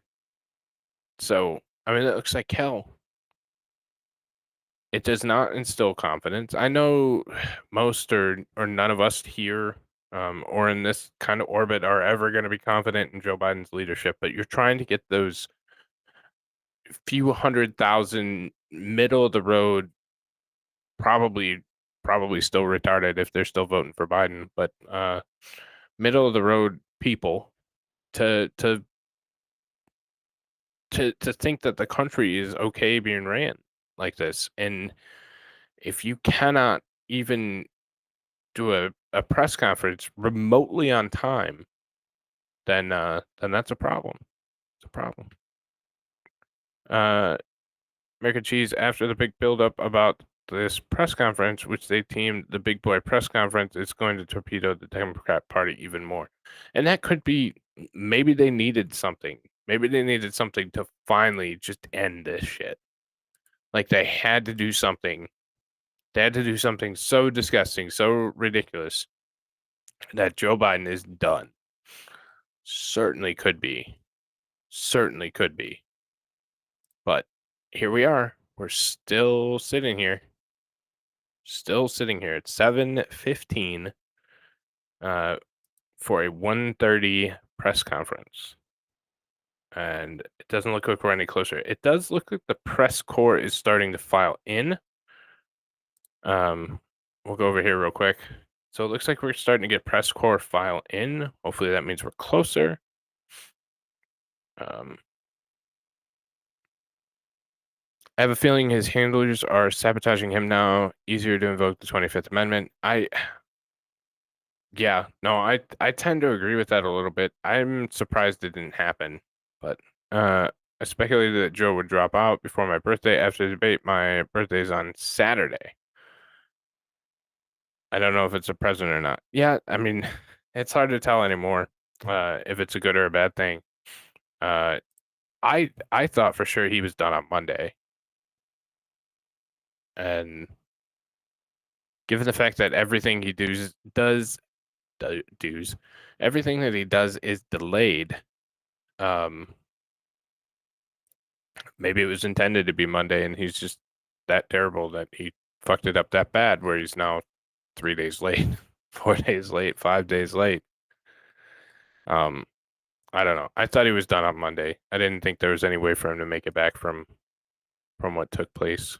Biden's press conference has now officially been delayed again until at least 7:30 p.m.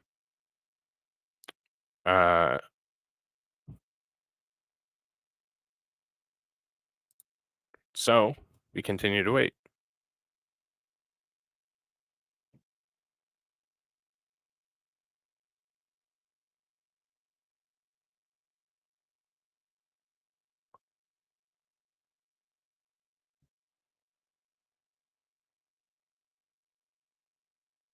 So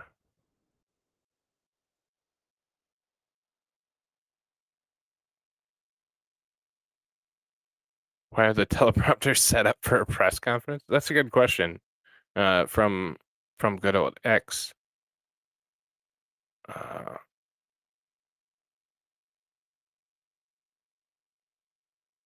Why are there teleprompters set up for a press conference?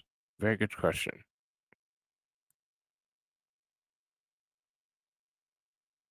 It looks like we're getting closer. Did this guy actually call Zelensky Putin? Yes, he 100% called him Putin.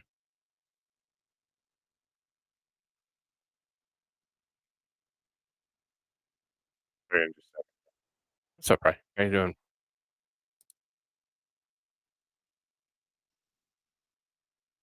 He did actually catch it, somewhat, but yeah, we'll play it.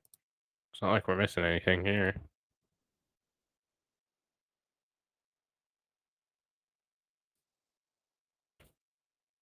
And now I want to hand it over to the president of Ukraine, who has as much courage as he has determination. Ladies and gentlemen, President Putin. President Putin. We've got big President Putin. And now I want to hand it over. Yep, that was what he said. President Putin. Remember when they said it was going to be an unscripted press conference? Yeah, but we said that didn't happen. We said that didn't happen. Delayed is probably the new term discouraged by the YouTube algorithm. Meanwhile, if you wish to call Trump and any supporter a Nazi and worthy of deletion, YouTube holds that door wide, wide open. Exactly. And I often say, fuck YouTube, and I'll say whatever they don't want me to say. I don't really care. Democrat blocks SAVE Act, a bill that brings more resources to preventing illegals from voting. Governor of Michigan just passed a law that makes it. I haven't read the entire law, but my brief synopsis reading of it removes the ability to challenge any election, so makes it illegal. So we're starting to see some stir in the press room. Let's see if they're saying anything Austin, worthwhile. National Security Advisor Jake Sullivan, and the White House press pool immediately behind them. So in the meantime, we await President Biden. You see the zooming in. You also see Karine Jean-Pierre, the White House press secretary. And then, Andrew, I did want to mention to also the viewers that are watching this, we do have this poll question that we're posing to anybody that is tuning in to this. Should President Biden leave the 2024 race? We have heard so many different opinions coming down from Congress members of his own Democratic Party. But we want to hear from you, the viewers, the voters. You can just scan the QR code there you see on your screen. You can also head to livenow.fox.com/connect and place your vote. Here we're seeing that 85% of you so far have voted yes. Biden should leave the 2024 race, as opposed to 15% that are saying no. But Andrew, you're right. Here at the front row, you have the White House elites, so to speak. Press Secretary Karine Jean-Pierre. We have the Secretary of State, the Secretary of Defense. All of them waiting for Biden to step to this podium, answer the questions, this press conference that everyone is anxiously awaiting for. Almost an hour ago, it was slated to start 6:30 p.m. Eastern time, and now we are approaching, well, we're just after 7:20 p.m. Eastern time, still anxiously awaiting for the president to step up there and make his remarks. Andrew, any other? And this bullshit, it was supposed to start at 6:30. No, the fucking thing was scheduled for 1:30, and then it moved back. And that when I started covering it, it was, I believe, 5:30. Yeah, we're coming up on 2 hours. So I started at 5:30. So they try and make them look better by saying, oh, it was scheduled for 6:30. It's an hour behind. No. Not even close, dumbass. Not even close.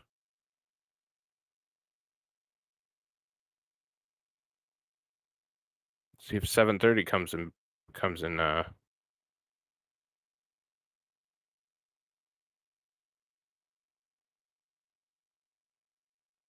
Boy likes fake concern. I mean, you'd have to be. We'll go back to Trump for a minute. Think Joe Biden can tell you about it? He doesn't have a clue. The guy, he cannot, I'm telling you, I saw the other night, he couldn't find the stairs off the stage. He's looking. You ever notice he looks like this? He's finished with the speech, which... None whatsoever, Bri. Any news on why the delay? Not anything official that I've seen, even remotely. I haven't seen a single reason. I believe it's Cheese said that there was a security risk or security threat or security concern, something like that. But they're at NATO. Should be pretty damn secure, unless the Palestinians are trying to get Joe again, like they did in a hotel in New York the other day. How many times do you think Joe will blink? How many drugs did they give him, Jason? That's the question. Usually lasts no longer than about 3 minutes because, the medical stuff wears off after 3 minutes. So he's looking around.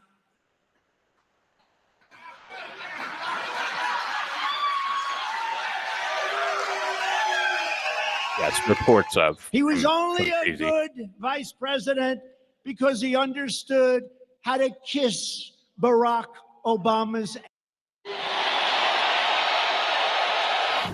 Next, we have Donald Trump roasting media reporters, part 1.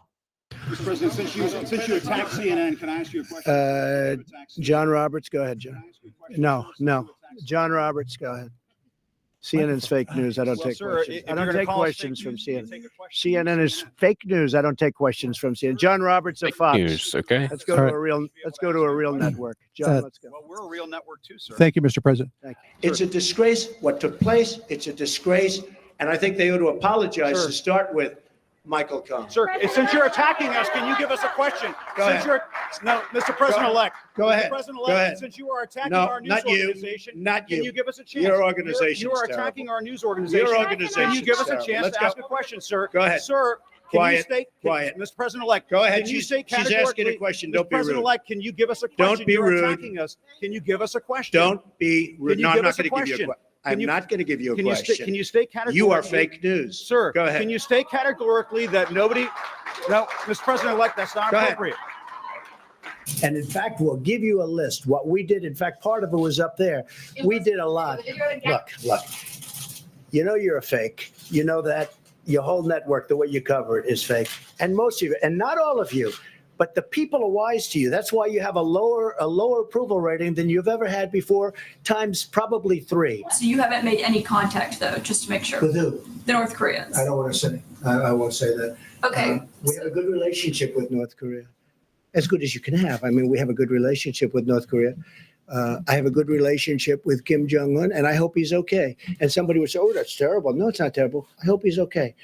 And I think it was a fake report done by CNN. So can I ask you a question? What do you have? Go ahead. No, that's enough. Go ahead. Can I ask? But that wasn't my question. The problem is you don't write the truth. So, as far as I'm concerned, I want to go to the next Can I one. ask you a question about? No, not CNN, please. Go The ahead. White House has not You don't. responded to these I told you. CNN is fake news. Don't talk to me. Go ahead, please. But he says he was retaliated against, and that's why he was removed from his job. Do you have a response to that? Okay, next question. Why you held on to those documents when you knew the federal government was seeking them and then had given you a subpoena to return Are you them? ready? Are you ready? Can I talk? Yeah, what's You the mind? answer? Do you mind?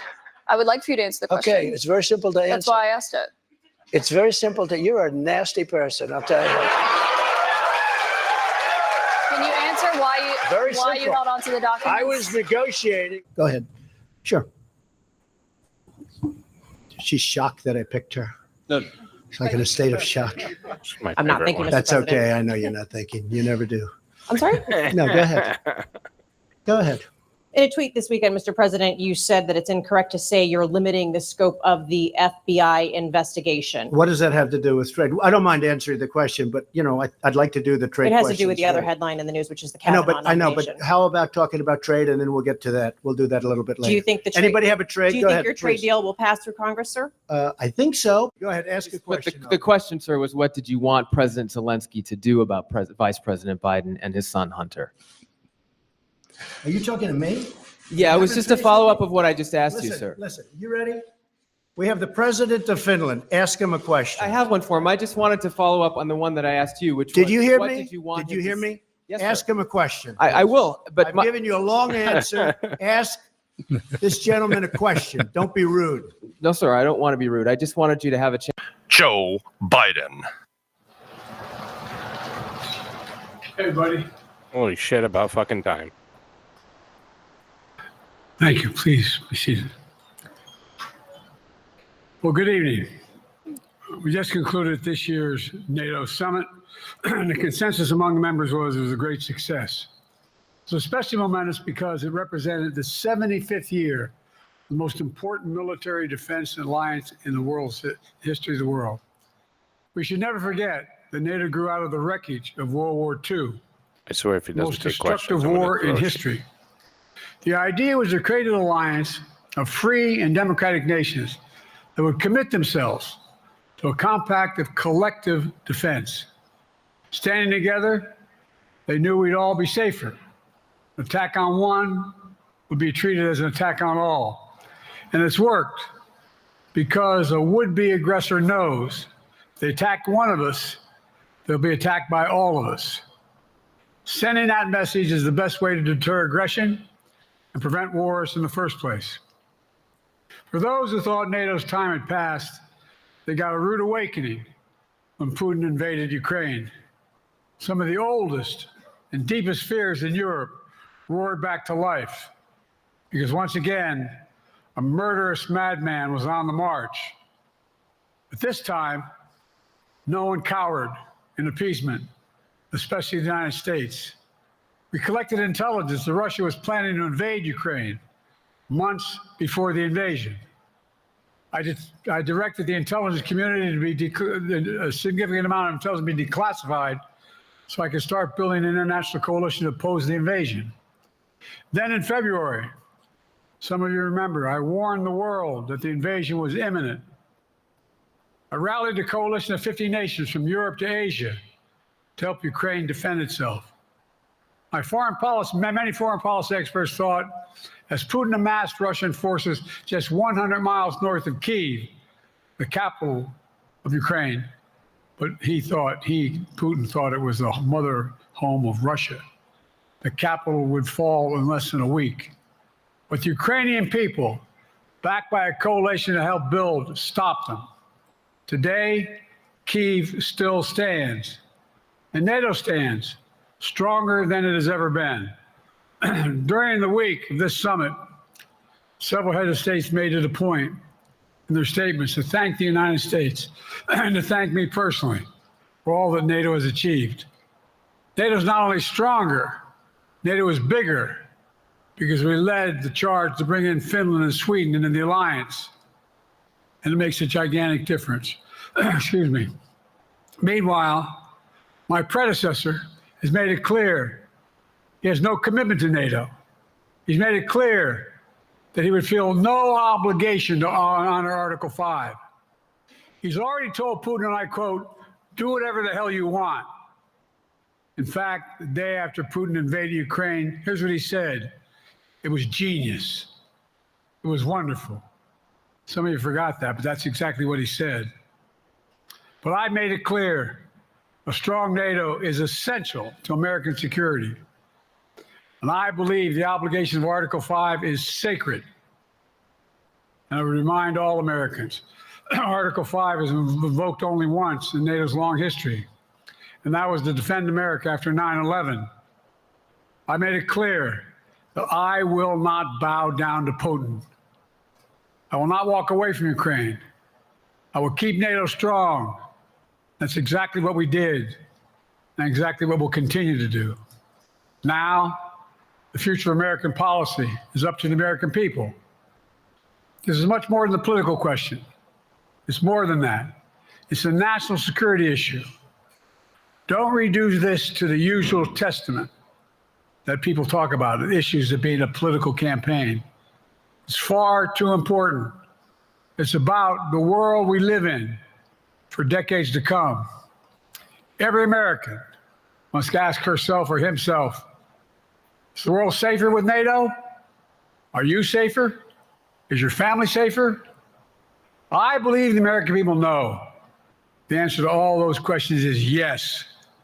And I believe the American people understand that America is stronger because of our alliances. I believe the American consensus from Truman to Reagan to me still holds today. America cannot retreat from the world. We must lead the world. We're an indispensable nation, as Madeleine Albright wrote. Now let me turn to three other key issues. Just this morning, we had a great economic report showing inflation is down. Overall prices fell last month. Core inflation is the lowest it's been in 3 years. Prices are falling for cars, appliances, and airfares. Grocery prices have fallen since the start of the year. We're going to keep working to take down corporate greed to bring those prices down further. Meanwhile, Trump's calling for a 10% tariff on everything Americans buy, including food from overseas, vegetables, and other necessities. And economists tell us that that would cost the average American working family another $2,500 a year. It's a tax of $2,500 a year. Second, our efforts to secure the border, southern border, is working. After Trump killed the bipartisan effort to secure the border, Republicans and Democrats had worked on, because he thought it would benefit me and make him a loser, Republicans walked away. So I took executive action last month. As a consequence, working with Mexico, border encounters have gone down over 50%. The current level is lower today than when Trump left office. Third, for months, the United States has been working to secure a ceasefire in Gaza, to bring the hostages home, to create a path for peace and stability in the Middle East. 6 weeks ago, I laid out a detailed plan in writing. It was endorsed by the UN Security Council, the G7. That framework is now agreed on by both Israel and Hamas. So I sent my team to the region to hammer out the details. These are difficult, complex issues. There's still gaps to close. We're making progress. The trend is positive. And I'm determined to get this deal done and bring an end to this war, which should end now. Let me conclude where I began. We're the United States of America. We are the indispensable nation. Our leadership matters. Our partnerships matter. This moment matters. We must rise to meet it. With that, I'll take your questions. I've been given a list of people to call on here. Reuters, Jeff Mason.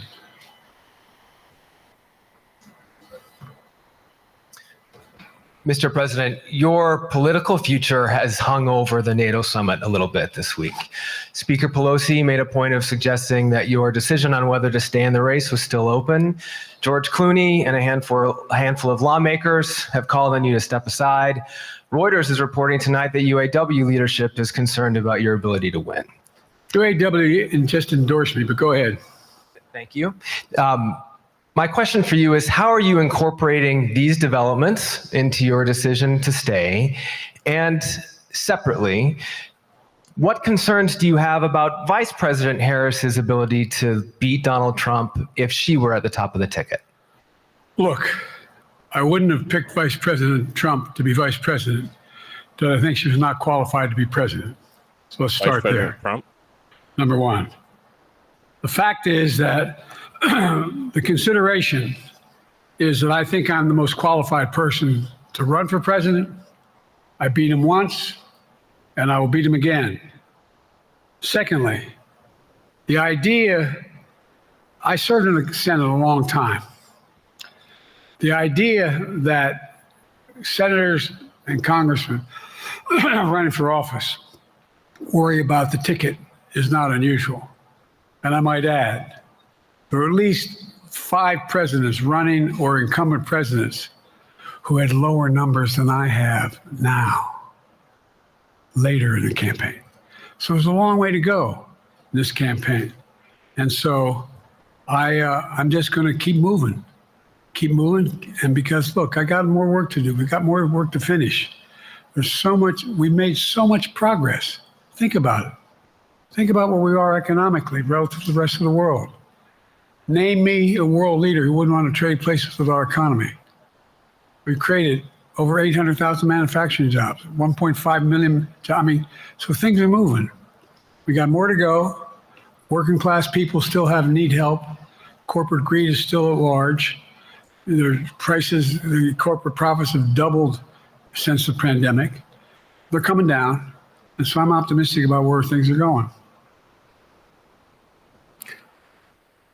Danny Kemp, AFP. Thanks. Thank you, Mr. President. I wanted to ask you about you mixed up Presidents Zelensky and Putin earlier today. And you now have sort of your key allies, including the British Prime Minister, the President of France, the German Chancellor having to step in and make excuses for you on that. And officials here are saying off the record that your decline has become noticeable. Hasn't this now, frankly, become damaging for America's standing in the world? Thank you. Did you see any damage to our standing in my leading this conference? Have you seen a more successful conference? What do you think? And the Putin piece, I was talking about Putin, and I said, and now, at the very end, I said, Putin. I said, oh, no, I'm sorry, Zelensky. And then I added 5 other names. Look, guys, the idea anybody suggests that we haven't had an incredibly successful conference. How many times did you hear in that conference, I know it sounds too self-serving, but other leaders, heads of state, in thanking me, saying the reason we're together is because of Biden, because Biden did the following. Look, folks, this is well, anyway, I thought it was the most successful conference I've attended in a long time, and find me a world leader who didn't think it was. Next one, Nancy Cordes. CBS. Thank you, Mr. President. You mentioned other instances in history where presidents have faced a challenge, but what makes this moment in history so unique is that it is not your enemies who are calling on you to reconsider your decision to stay in the race. It's your friends, supporters, people who think you've done a great job over the past 4 years. Have you spent time thinking about what it would mean for your legacy, which you've worked decades to build, if you stay in the race, despite the concerns that voters say they have, and you lose to someone who you yourself have argued is unfit to return to the Oval Office? Well, look, I'm not in this for my legacy. I'm in this to complete the job I started. As you recall, understandably, many of you and many economists thought my initial initiatives that I put forward, can't do that, it's going to cause inflation, things are going to skyrocket, the debt's going to go up. What are you hearing now from mainstream economists? 16 economic Nobel laureates said I've done a hell of a job. That under my plan so far and what's going to happen in the future if I'm reelected, that things are going to get much better. Our economy is growing. I was determined when I got elected to stop the trickle-down economic theory, that if the wealthy did very well, everybody else would do well. My dad was a well-read, decent guy. I don't remember much trickling down on his kitchen table. Middle-class people and working-class people need help. And so what happened is I decided to was able to implement as president what I believed when I was a senator. And that is that the way to build this economy is from the middle out and the bottom up. That way we grow the economy. And the wealthy still do very well. They do fine. And guess what? Find me a mainstream economist who said we haven't done well. What have we not done that isn't working right now? And so we got more to do, though. We got to finish the job. And by the way, I come from the corporate state of the world. Delaware has more corporations registered in Delaware than every other state in the nation combined. I'm not anti-corporate, but corporate profits have doubled since the pandemic, doubled. It's time things get back in order a little bit. It's time, for example, if I'm reelected, we're going to make sure that rents are kept at 5% increase of corporate rents for apartments and the like and homes are limited to 5%. We're going to make a lot of changes that I've been talking about because we're going to continue to grow this economy. And by the way, remember how I got so roundly criticized for being so pro-union, not labor, union. Well, guess what? I've been the most pro-union labor president in history. Not a joke. And guess what? We had the Treasury Department do a study. When unions do better, everybody does better. Everybody does better. And we talk about how, for example, remember when we talked about getting the computer chip industry back in the United States? Used to be 40% of the industry. We invented the chip. 40% of the industry was in the United States. And former presidents decided that the best way to do it is find the cheapest labor in the world, send the product over there and import what the product was. And so what did I do? I was told not to go over to Asia, including Europe, but Asia. And I remember going to South Korea, convincing them to invest $20 billion in the United States to build computer chip factories. And I asked why when they finally decided to do it. And the answer was because you have the safest economy in the world and you have the best workers in the world. So the whole idea here is we've invested, there's over $50 billion in investment in computer chip manufacturing just coming in the bean. None of you thought that would happen. None of you thought that would happen. But it's happening. It's happening. And it's going to grow economies. All through, and by the way, red states and blue states. Matter of fact, there's as much in red states as blue states. I've made no distinction. So my generic point is that the idea that we can't continue to build and grow the economy, make it fairer. Like I said, from my standpoint, when the middle class does well, that's when the whole economy grows. The poor have a shot, the wealthy do well, but the wealthy got to start paying their taxes. As a follow-up, sir, your Vice President Kamala Harris would be ready to serve on day one. Can you elaborate on that?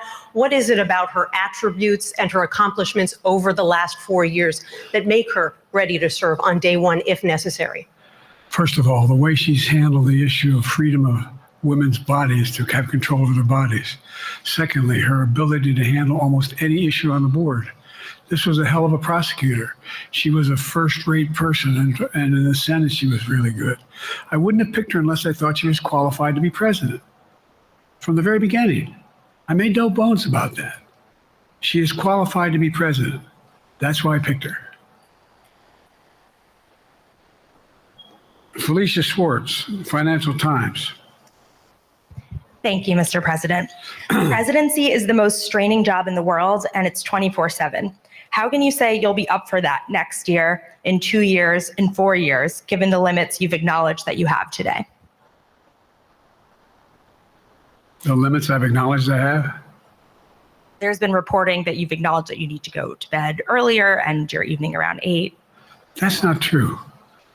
Look, what I said was, instead of my every day starting at 7 and going to bed at midnight, it'd be smarter for me to pace myself a little more.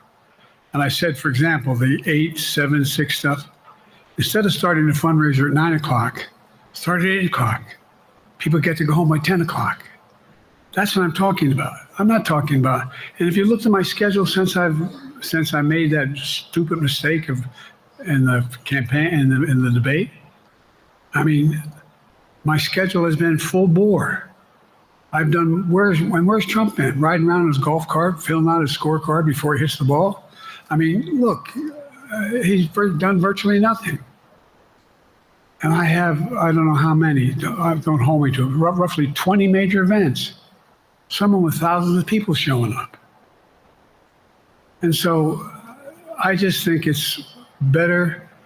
I always have an inclination, whether I was playing sports or doing politics, just to keep going, not stop. I just got to pace myself a little more.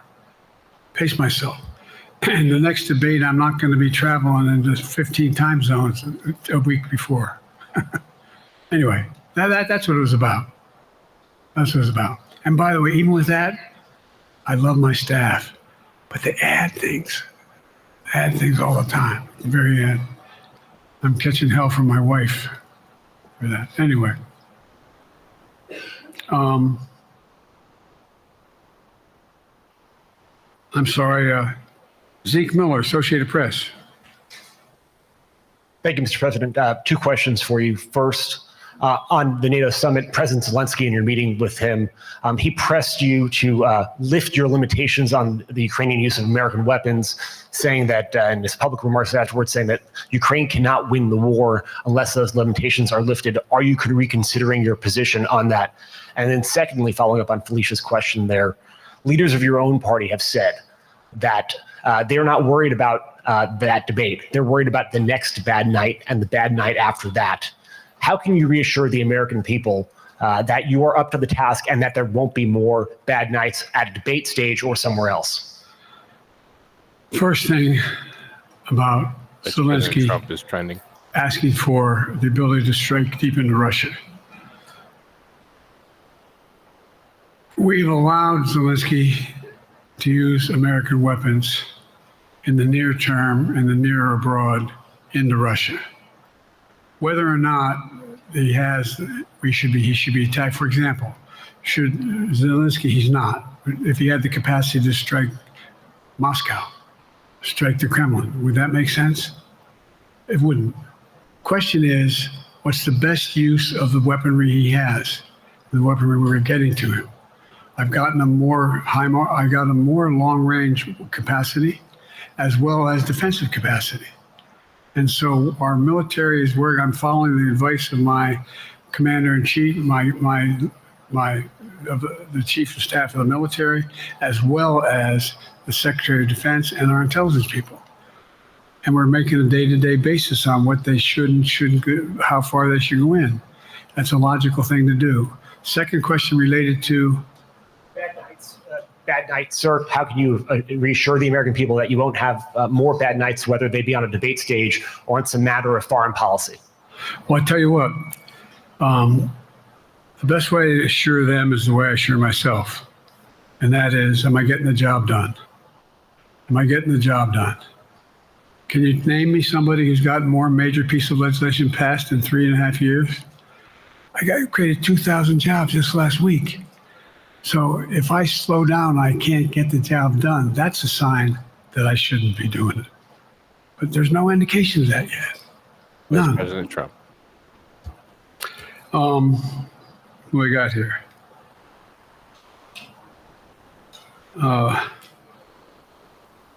Merrick, Pulaski Radio. Thank you, Mr. President. How are you? I'm well. The elections in the US have consequences around the world. You have pretty high standing in Europe. I just asked President Macron about you, and he said we are happy to have him as the President of the United States. But there's a concern. Many people in Poland and across Europe are worried that the former president may win the election. And there's a lot of concern that Donald Trump may weaken NATO, stop supporting Ukraine, or push Ukraine to give up territories to Russia. They're correct. And yourself was warning just 2 minutes ago about it. So my question is, do you think that Europe will be left on its own if Donald Trump wins the election? And what's your advice to European leaders to prepare for possible US disengagement? Well, look, I think, how can I say this without sounding too self-serving? I'm not having any of my European allies come up to me and say, Joe, don't run. What I hear them say is, you've got to win. You can't let this guy come forward. It'd be a disaster. It'd be a disaster. I mean, I think he said in one of his rallies, don't hold me to this, recently, where NATO, I just learned about NATO or something to that effect. Foreign policy has never been his strong point. And he seems to have an affinity to people who are authoritarian. That worries, as I tell you from Poland, that worries Europe. That worries Poland. And nobody, including the people of Poland, think that if he wins in Ukraine, he's going to stop in Ukraine, that that's going to be the end of it. And so what I can say is, I think I'm the best qualified person to do the job, to make sure that Ukraine does not fall, that Ukraine succeeds, that the European alliance stays strong. And you may recall, no one was talking about Finland joining NATO. I remember talking to Putin right after we got elected in Geneva. And he was talking about what we should do, we couldn't be in Eastern Europe, et cetera. And I said, you're looking for the Finlandization of Ukraine, as you're going to get the NATOization of Finland. And about 4 weeks later, I got a call. No, that's not true. Probably 5 months later, from the president of Finland, could he come and see me? Because in my office, I invited him to the Oval Office. We sat down and talked. He said he wanted to join NATO. Could I help? And I did. It wasn't automatic. And then I got a call from the Swedes. I beg your pardon?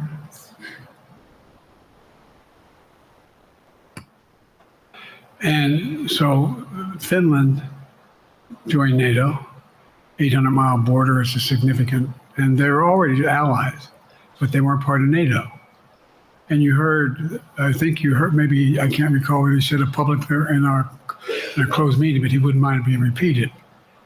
He said, we decided in Finland, the people of Finland decided they had to be part of NATO. It was in our interest because of the joint ability to be together, to dissuade any attack on Finland.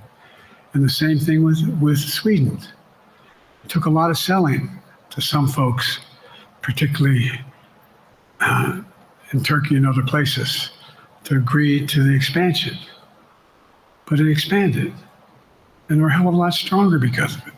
We're more secure because of it. And by the way, I was able to get 50 other nations, 50, to support Ukraine. 50. We were able to bring about a coalition of Europe and Asia, Japan and South Korea.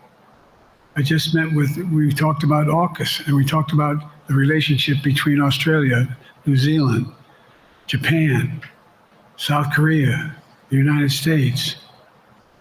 We're making the world safer and stronger because we have to deal with the new arrangement that exists in the world.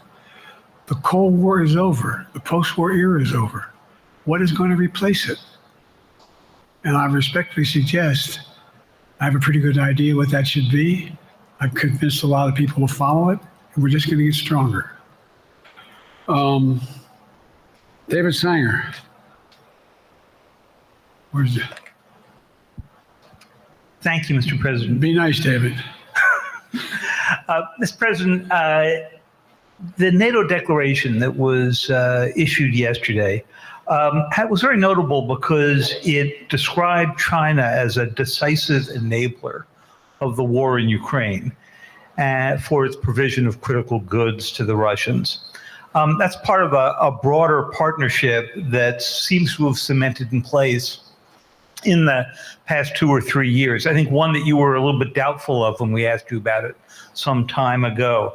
So I'd be interested to know whether you have a strategy now of trying to interrupt the partnership between China and Russia, and whether or not in a second term you would pursue that, if you could describe that strategy to us.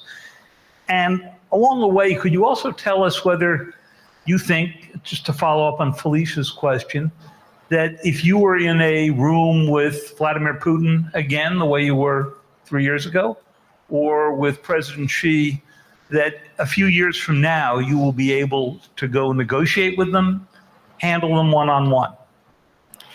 Well, the first part of the question is, we discussed and I raised in the NATO summit, and others raised, the future of China's involvement, what they're going to do.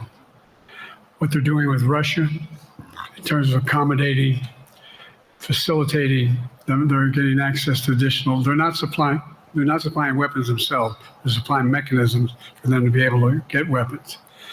And China's position is basically, and I've spent more time with Xi Jinping than any world leader has, over 90 hours since being vice president all the way through, for real. And by the way, I handed all my notes. But my point is that Xi believes that China is a large enough market that they can entice any country, including European countries, to invest there in return for commitments from Europe to do A, B, C, or D, or not to do certain things. What's happened is we had a long discussion about what we cannot, you have to make clear, China has to understand that if they are supplying Russia with information and capacity, along with working with North Korea and others to help Russia in armament, that they're not going to benefit economically as a consequence of that by getting the kind of investment they're looking for. And so, for example, we're in a situation where we've reestablished direct contact with China after that, remember the balloon, quote unquote, going down, and all of a sudden things came to an end? Well, we set up a new mechanism. There's a direct line between Xi and me, and our military has direct access to one another, and they contact one another when we have problems. The issue is that we have to make sure that Xi understands there's a price to pay for undercutting both the Pacific Basin as well as Europe, and as it relates to Russia and dealing with Ukraine. And so For example, if you want to invest in China, as you know this area really well. If you want to invest in China, you have to have a 51% Chinese owner. You have to make sure that you do by their rules, and you don't have the authority, and you have to provide all access to all the data and information you have. There was a while there, as you recall, the last administration and other administrations, where the access to that market was enticing enough to get companies to come in because they had access to over 1 billion people in a market, not 1 billion, but a lot of people in the market. And so they were doing it. But that got curtailed when we started saying we're going to play by the same rules. For example, the idea they don't abide by the international rules related to subsidizing products by the government funding. So guess what? They're not going to be able to export their electric vehicles to the United States without a significant tariff. Others are doing the same thing around the world. But it is a concern. It is a concern that you have both China, North Korea, Russia, Iran, countries that are not necessarily coordinated in the past, looking to figure out how they can have impact. That impact? Yes, I do, but I'm not prepared to talk about the detail of it in public. And I think you'll see that some of our European friends are going to be curtailing their investment in in China, as long as China continues to have this indirect help to Russia in terms of being able to help their economy as well as help them in as a consequence that their ability to fight in Ukraine. The other thing that we talked a lot about is that, and I raised it, and I didn't hear any. I can't swear that everyone agreed because not everyone got to talk about it. But we need a new industrial policy in the West.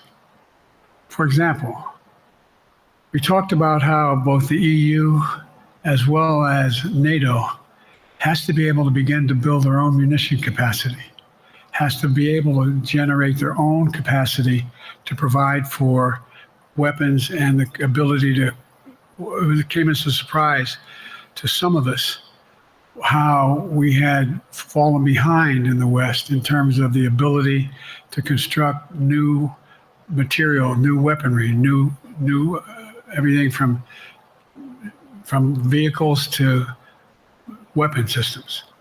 And so one of the things that came out of this was we're going to be meeting again with a number of my colleagues, my European colleagues, is what do we do to increase the capacity of the West, particularly in Europe and Japan, to be able to generate the kind of ability to produce their own weapon systems. Not just for themselves, but to be able to generate that. It's the same, it's what Russia's trying to figure out, that they went to China and they didn't get the weapons, but then they went to North Korea. But we're going to be in a position where the West is going to become the industrial base for the ability to have all the defensive weapons that we need. That was a discussion as well. President, I'm sure you answered on whether you would be ready to go deal with Putin and Xi 2 or 3 years from now. I'm ready to deal with them now and 3 years from now. Look,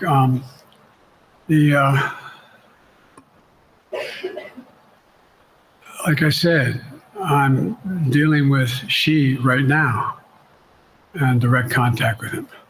I have no good reason to talk to Putin right now. There's not much that he is prepared to do in terms of accommodating any change in his behavior. And but there isn't any world leader I'm not prepared to deal with. But I understand the generic point is Putin ready to talk? I'm not ready to talk to Putin unless Putin's ready to change his behavior. And the idea, look, No, you fucking moron. Putin's The got a question problem. was, would you be able to be alive long enough First of all, to deal with them? in Not this whether war Putin's gonna that talk he to is you, supposedly have you won. idiot motherfucker. And by the way, I think, don't hold me to the exact number, but I think that Russia had 17.3% of Ukraine that they conquered. Now it's 17.4. I mean, in terms of percentage of territory. They've not been very successful. They've caused horrible damage, loss of life, but they've also lost over 350,000 troops, military, killed or wounded. They have over 1 million people, particularly young people with technical capability, leaving Russia because they see no future there. They've got a problem. But what they do have control of is they are very good at controlling and running the public outcry that relates to how they use mechanisms to communicate with people. They lie like hell through the constituencies. They lie like hell about what's going on. And so the idea that we're going to be able to fundamentally change Russia in the near term is not likely. But one thing for certain, if we allow Russia to succeed in Ukraine, they're not stopping in Ukraine. I recommend, I know you know this because you've written about it, read Putin's speech after they moved in, what it was all about in Kyiv. It wasn't about just, anyway, read what his objective is. And anyway, but so I think that I'm prepared to talk to any leader who wants to talk, including if Putin called me and wanted to talk. Last time I talked to Putin was trying to get him to work on an arms control agreement related to nuclear weapons in space. That didn't go very far. So my point is, I'm prepared to talk to anybody, but I don't see any inclination. There is an inclination on the part of the Chinese to keep in contact with me because they're not sure where this all goes. And look what's happened in Asia. We have strengthened the Asian Pacific area more than anyone else has.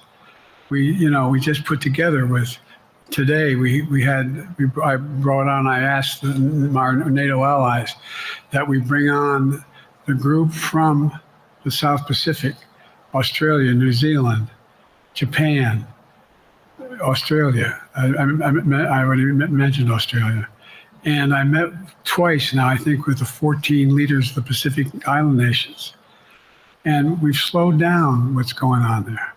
We slowed down China's reach, but there's a lot of work to do. This is a moving target, and I don't take it lightly. Sam from NPR. Thank you, Mr. President. Asma Khalid with NPR. I have two questions. Earlier, you spoke about the ceasefire plan between Israel and Hamas. We're now looking at 10 months of war, and I'm curious if there's anything that you feel personally you wish you would have done differently over the course of the war. And then secondly, if I may, I wanted to ask you about your presidential campaign. I remember covering your campaign in 2020, and there was a moment where you referred to yourself as a, quote, bridge candidacy, a transition to a younger generation of leaders. I want to understand what changed. Two things. Let's go back to when you talked about would I have changed anything that's happening with Israel and the Palestinians and the Palestinian movement. The answer is, as you recall, from the very beginning, I went to Israel, but I also got immediate contact with al-Sisi in Egypt. I met with the King of Jordan. I met with most of the Arab leaders to try to get a consensus going as to what had to be done to deal with getting more aid and food and medicine into the Gaza Strip. And we pushed it really hard.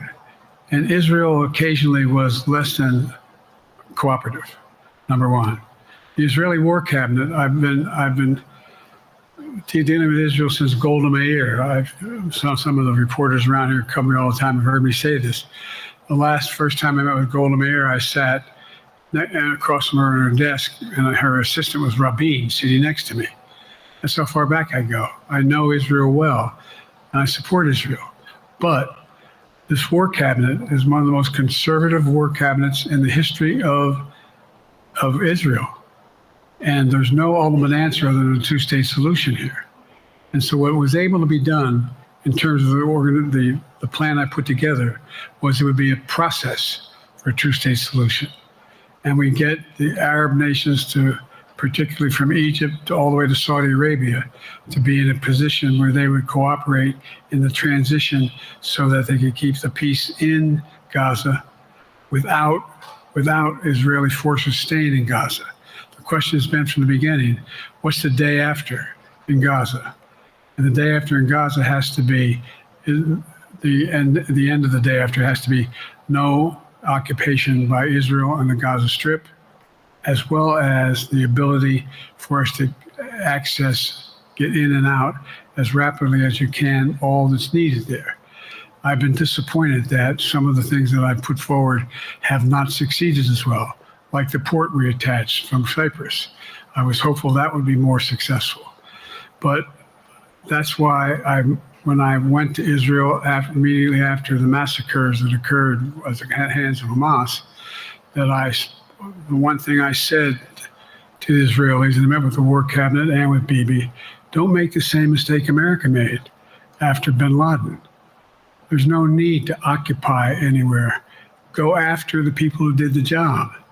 You may recall, I still get criticized for it, but I was totally opposed to the occupation and trying to unite Afghanistan.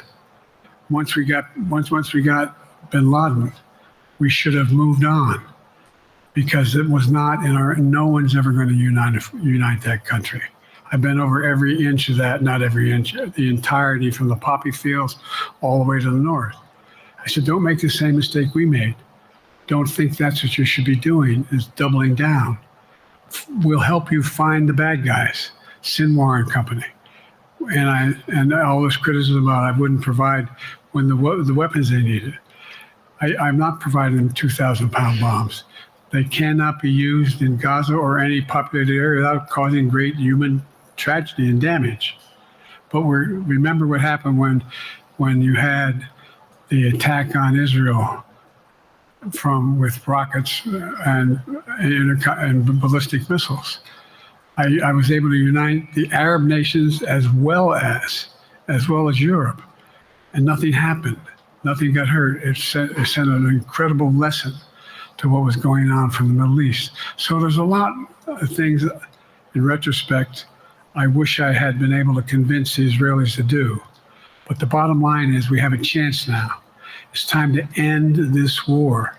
Doesn't mean walk away from going after Sinwar and Hamas.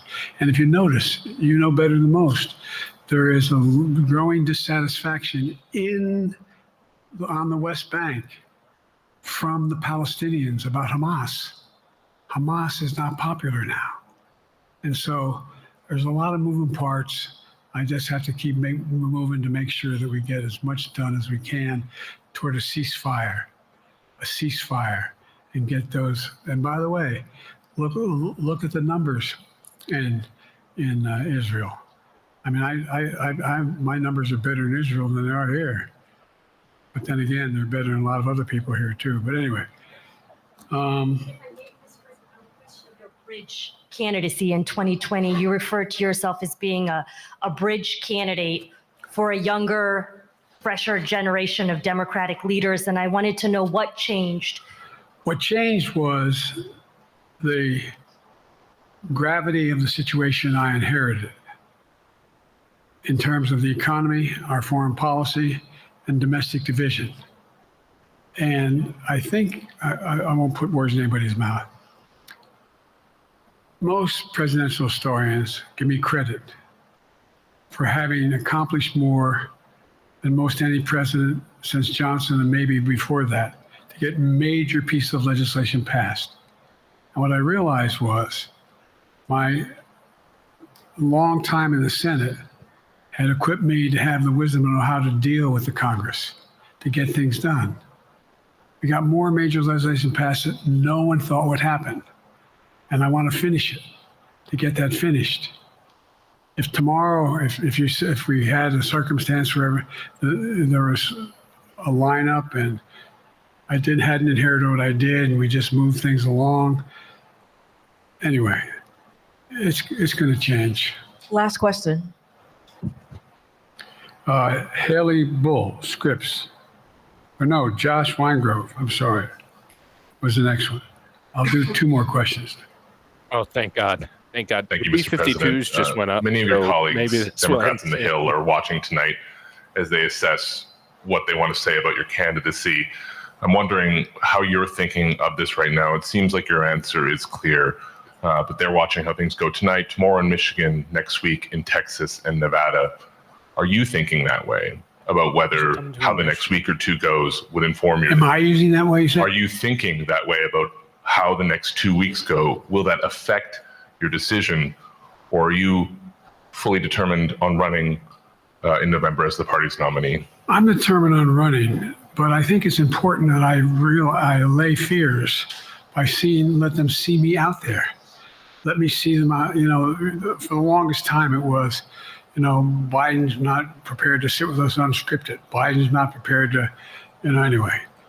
And so what I'm doing is, and I've been doing, I think we've done over 20 major events from Wisconsin to North Carolina to demonstrate that I'm going out in the areas where we think we can win, where we can persuade people to move our way, or people are already there. And then look, the other thing is, He hasn't released we have where the he's most gonna go to in extensive Michigan. campaign organization of anybody's had in a long, long time. We have well over 1,000 volunteers knocking on doors, making phone calls, making tens of thousands of phone calls. We have headquarters. I forget exactly how many. I want to cite a number and then find out I'm off. But we have scores of headquarters in all the toss-up states. We're organized. We're moving, and that's awful hard to replace in the near term. And here's the other thing. I was in the Senate a long time. Very proud of what I've done in the Senate. I was chairman of the Foreign Relations Committee for a long time, and I was chairman or ranking member and chairman of the Judiciary Committee. I'm going to be going down to the Johnson Library. I'm going to be going around making the case of the things that I think we have to finish and how we can't afford to lose what we've done or backslide on civil rights, civil liberties, women's rights. There's that little button we have. Control guns, not girls. I mean, the idea we're sitting around, this is where Kamala's so good as well. We're sitting around, more children are killed by a bullet than any other cause of death. The United States of America. Liar. What the hell are we doing? What are we doing? We got a candidate saying, promise the NRA, don't worry, I'm not going to do anything. I'm not going to do anything. You got a Supreme Court that is what you might call the most conservative court in American history. This is ridiculous. There's so much we can do still, and I'm determined to get it done. It's about freedom. And by the way, I'll end this. Well, I'm not going to do that. Haley has to come up too. But What? I remember I made a speech on democracy in Philadelphia at Independence Hall. And I'm not being critical, just observing. The bulk of the press, what the hell is he talking about that for? Democracy. You did. Democracy is not an issue. Democracy is not an issue. Except the polling data showed 60% of the people knew I was right, thought I was right. I'm not asking you a question. You don't have to answer, obviously. But do you think our democracy is under siege based on this court? Do you think democracy is under siege based on Project 2025? Do you think he means what he says when he says he's going to do away with the civil service, eliminate the Department of Education, make sure? I mean, we've never been here before. And that's the other reason why you say, hand off to another generation. I've got to finish this job. I've got to finish this job because there's so much at stake. We've had some discussions over the past few days with your press secretary about the question of health exams. And you said you take a cognitive test every day in this job. Are you open to taking another physical or test before the election? Governor Whitmer of Michigan, for instance, said it wouldn't hurt to take a test. Well, look, two things. One, I've taken 3 significant and intense neurological exams by a neurologist. In each case, as recently as February. And they say I'm in good shape, okay? Although I do have a little problem with my left foot because it's not as sensitive because I broke my foot and didn't wear the boot. But I'm good. I'm tested every single day about my neurological capacity to do decisions I make every day. You talk to my staff, all of you talk to my staff. Sometimes my staff talks a lot. But the fact of the matter is, I don't think you have them telling you that all the major ideas we've undertaken haven't been in part initiated by me. I remember with the staff, I said, I'm going to go to South Korea. We're going to get the chip. What are you doing? I'm going to get Japan and Korea back together again after essentially having hostilities toward one another since the end of World War II. I'm going to move and see that we can expand it. You know, the only thing age does is help you with it. Creates a little bit of wisdom if you pay attention. And so the point I'm making is, I think it's important that if the neurologist tells me he thinks I need another exam, and by the way, I've laid every bit of the record out. I hadn't hidden a thing. You ought to ask Trump for his, okay? I laid it all out. And every single day I'm surrounded by good docs. If they think there's a problem, I promise you, or even if they don't think it's a problem, they think I should have a neurological exam again, I'll do it. But no one's suggesting that to me now. And I'll ask you another question. No matter what I did, no one's going to be satisfied. Did you have 7 docs? Did you have 2? Who'd you have? Did you do this? How many times did you? So I am not opposed if my doctors tell me I should have another neurological exam, I'll do it. But that's where I am. Haley Bull, Scripps. Thank you, Mr. President. You said you're making decisions on a day-to-day basis when it comes to support for Ukraine. Does that mean you have not closed the door on further considering lifting restrictions for U.S.-made weapons inside Russia? And if I may, your convention is coming up where your delegates are pledged to make you the official nominee. If they have second thoughts, are they free to vote their conscience? Obviously, they're free to do whatever they want, but I get overwhelming support. Overwhelming support. I won, I forget how many votes I won in the primary. Overwhelming. And so tomorrow, if all of a sudden I show up at the convention, everybody says, we want somebody else, that's the democratic process. It's not going to happen. Even if that means they vote for someone else? Sure. Look. Stop asking him questions. I'll Holy end this shit, with I this. want this to be over. I served in the Senate a long time. I understand the impetus of candidates running for local office and whether they think the topic can help them or not. In my state of Delaware, which was a very, at least it was a red state when I started, in terms of we now talk red and blue.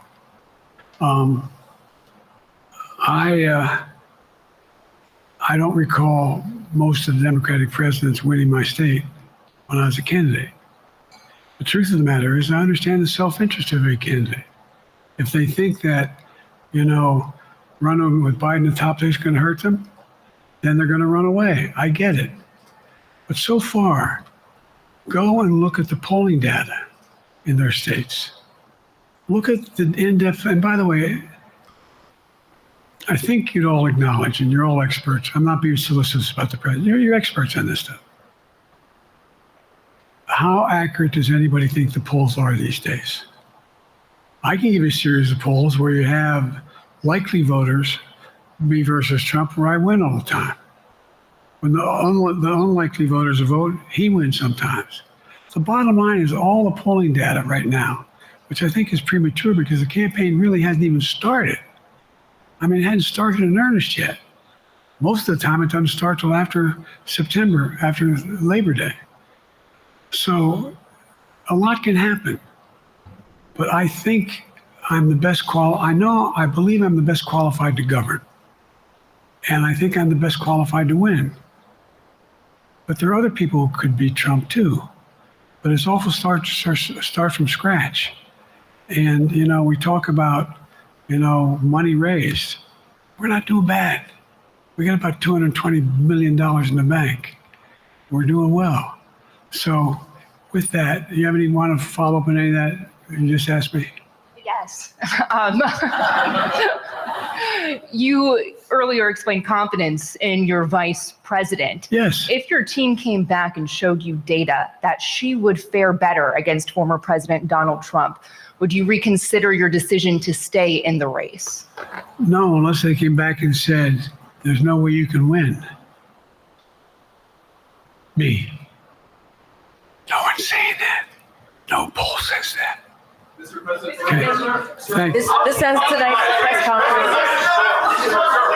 Thanks, everybody. And it ends with a creepy whisper.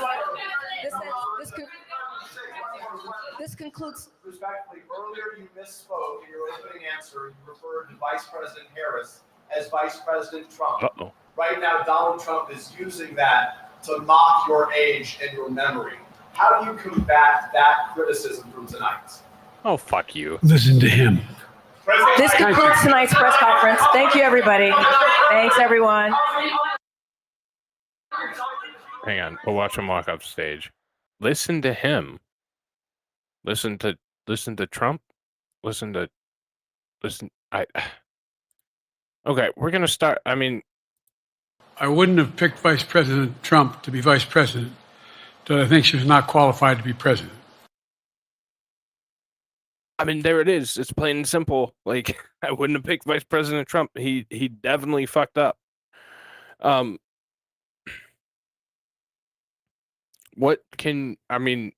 It's obvious lies. This doesn't do anything to make anybody feel better about any process, any procedure, any potential run, anything. This just makes me incredibly uncomfortable with the state of our country. It makes me incredibly uncomfortable with those who think that this is acceptable for a man like this to run our country. And it makes me incredibly uncomfortable that we have a delusional, dumbass potato with dementia that's trying to run our country. Or even worse than that, somebody else that's not dementia-riddled potato running our country that we don't even know the name. There's nothing to refute here. It got so bad that I genuinely, legitimately do this all the time, and I could not pay attention. There was a good 20 minutes in the middle of that where I was legitimately hoping that the stream would cut, or like my internet would go out, like Russia finally pulled the trigger. Like, seriously, that was such a painful time because there was just nothing there. There's nothing there. He's uninspiring. He doesn't know what the hell he's saying most of the time. And the things that he does say don't make no sense. They do nothing to advance the narrative of him being fit, able, ready, anything. And it's so damn frustrating. It is so incredibly frustrating to see that this man is the leader of the free world. To see that this man is the leader of the United States. What's up, Aaron? I was just watching the NL people. He did write the questions, and that's another thing. So, yeah, we're gonna do this organic press conference. We're gonna definitely get the interview or the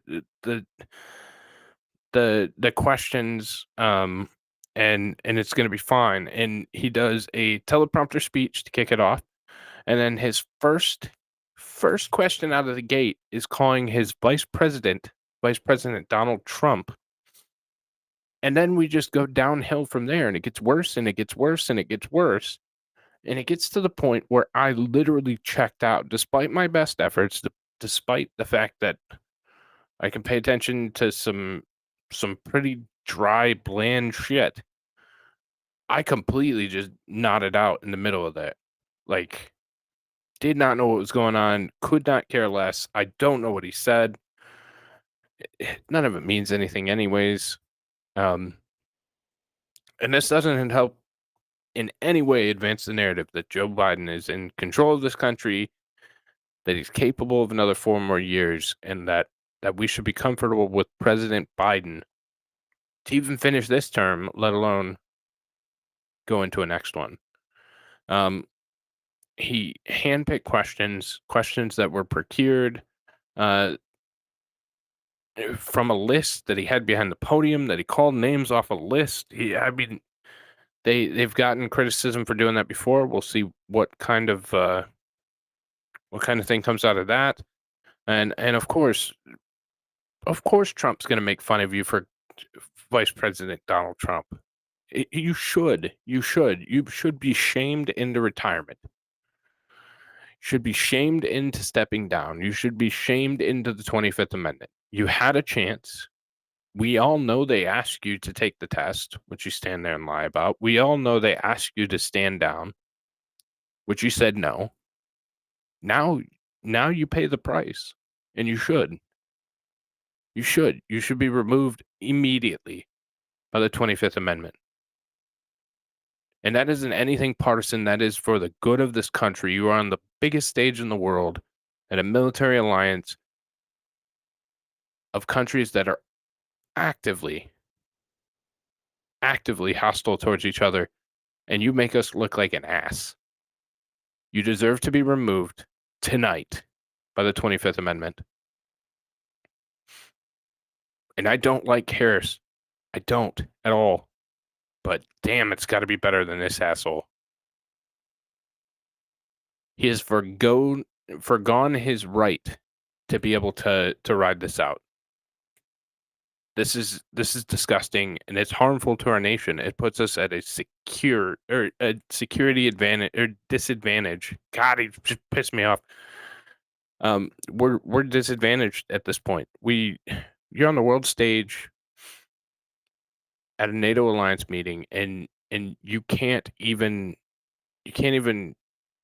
put enough sentences together to not call Trump your vice president, to not go off on tangents, to not start your whispering shit. Like, come on, man. Like, you gotta do better than that. And you're not capable. This is another one back to back.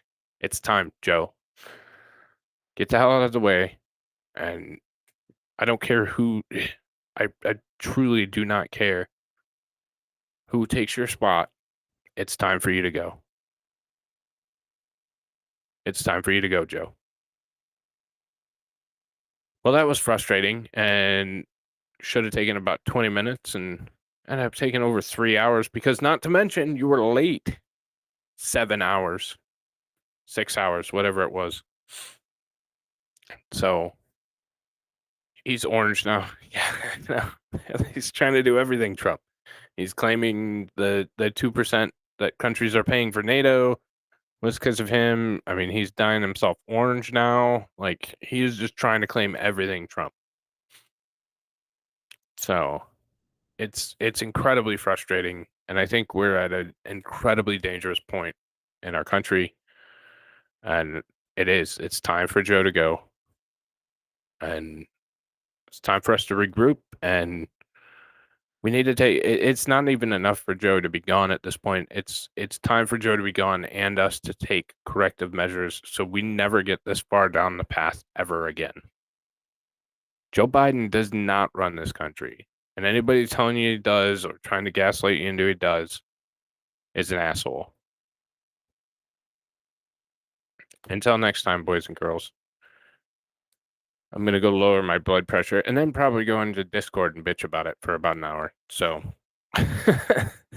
but until next time, I hope everyone has a great night. Please hit that like button on the way out. I appreciate you all, and I will catch you all very soon. Take care.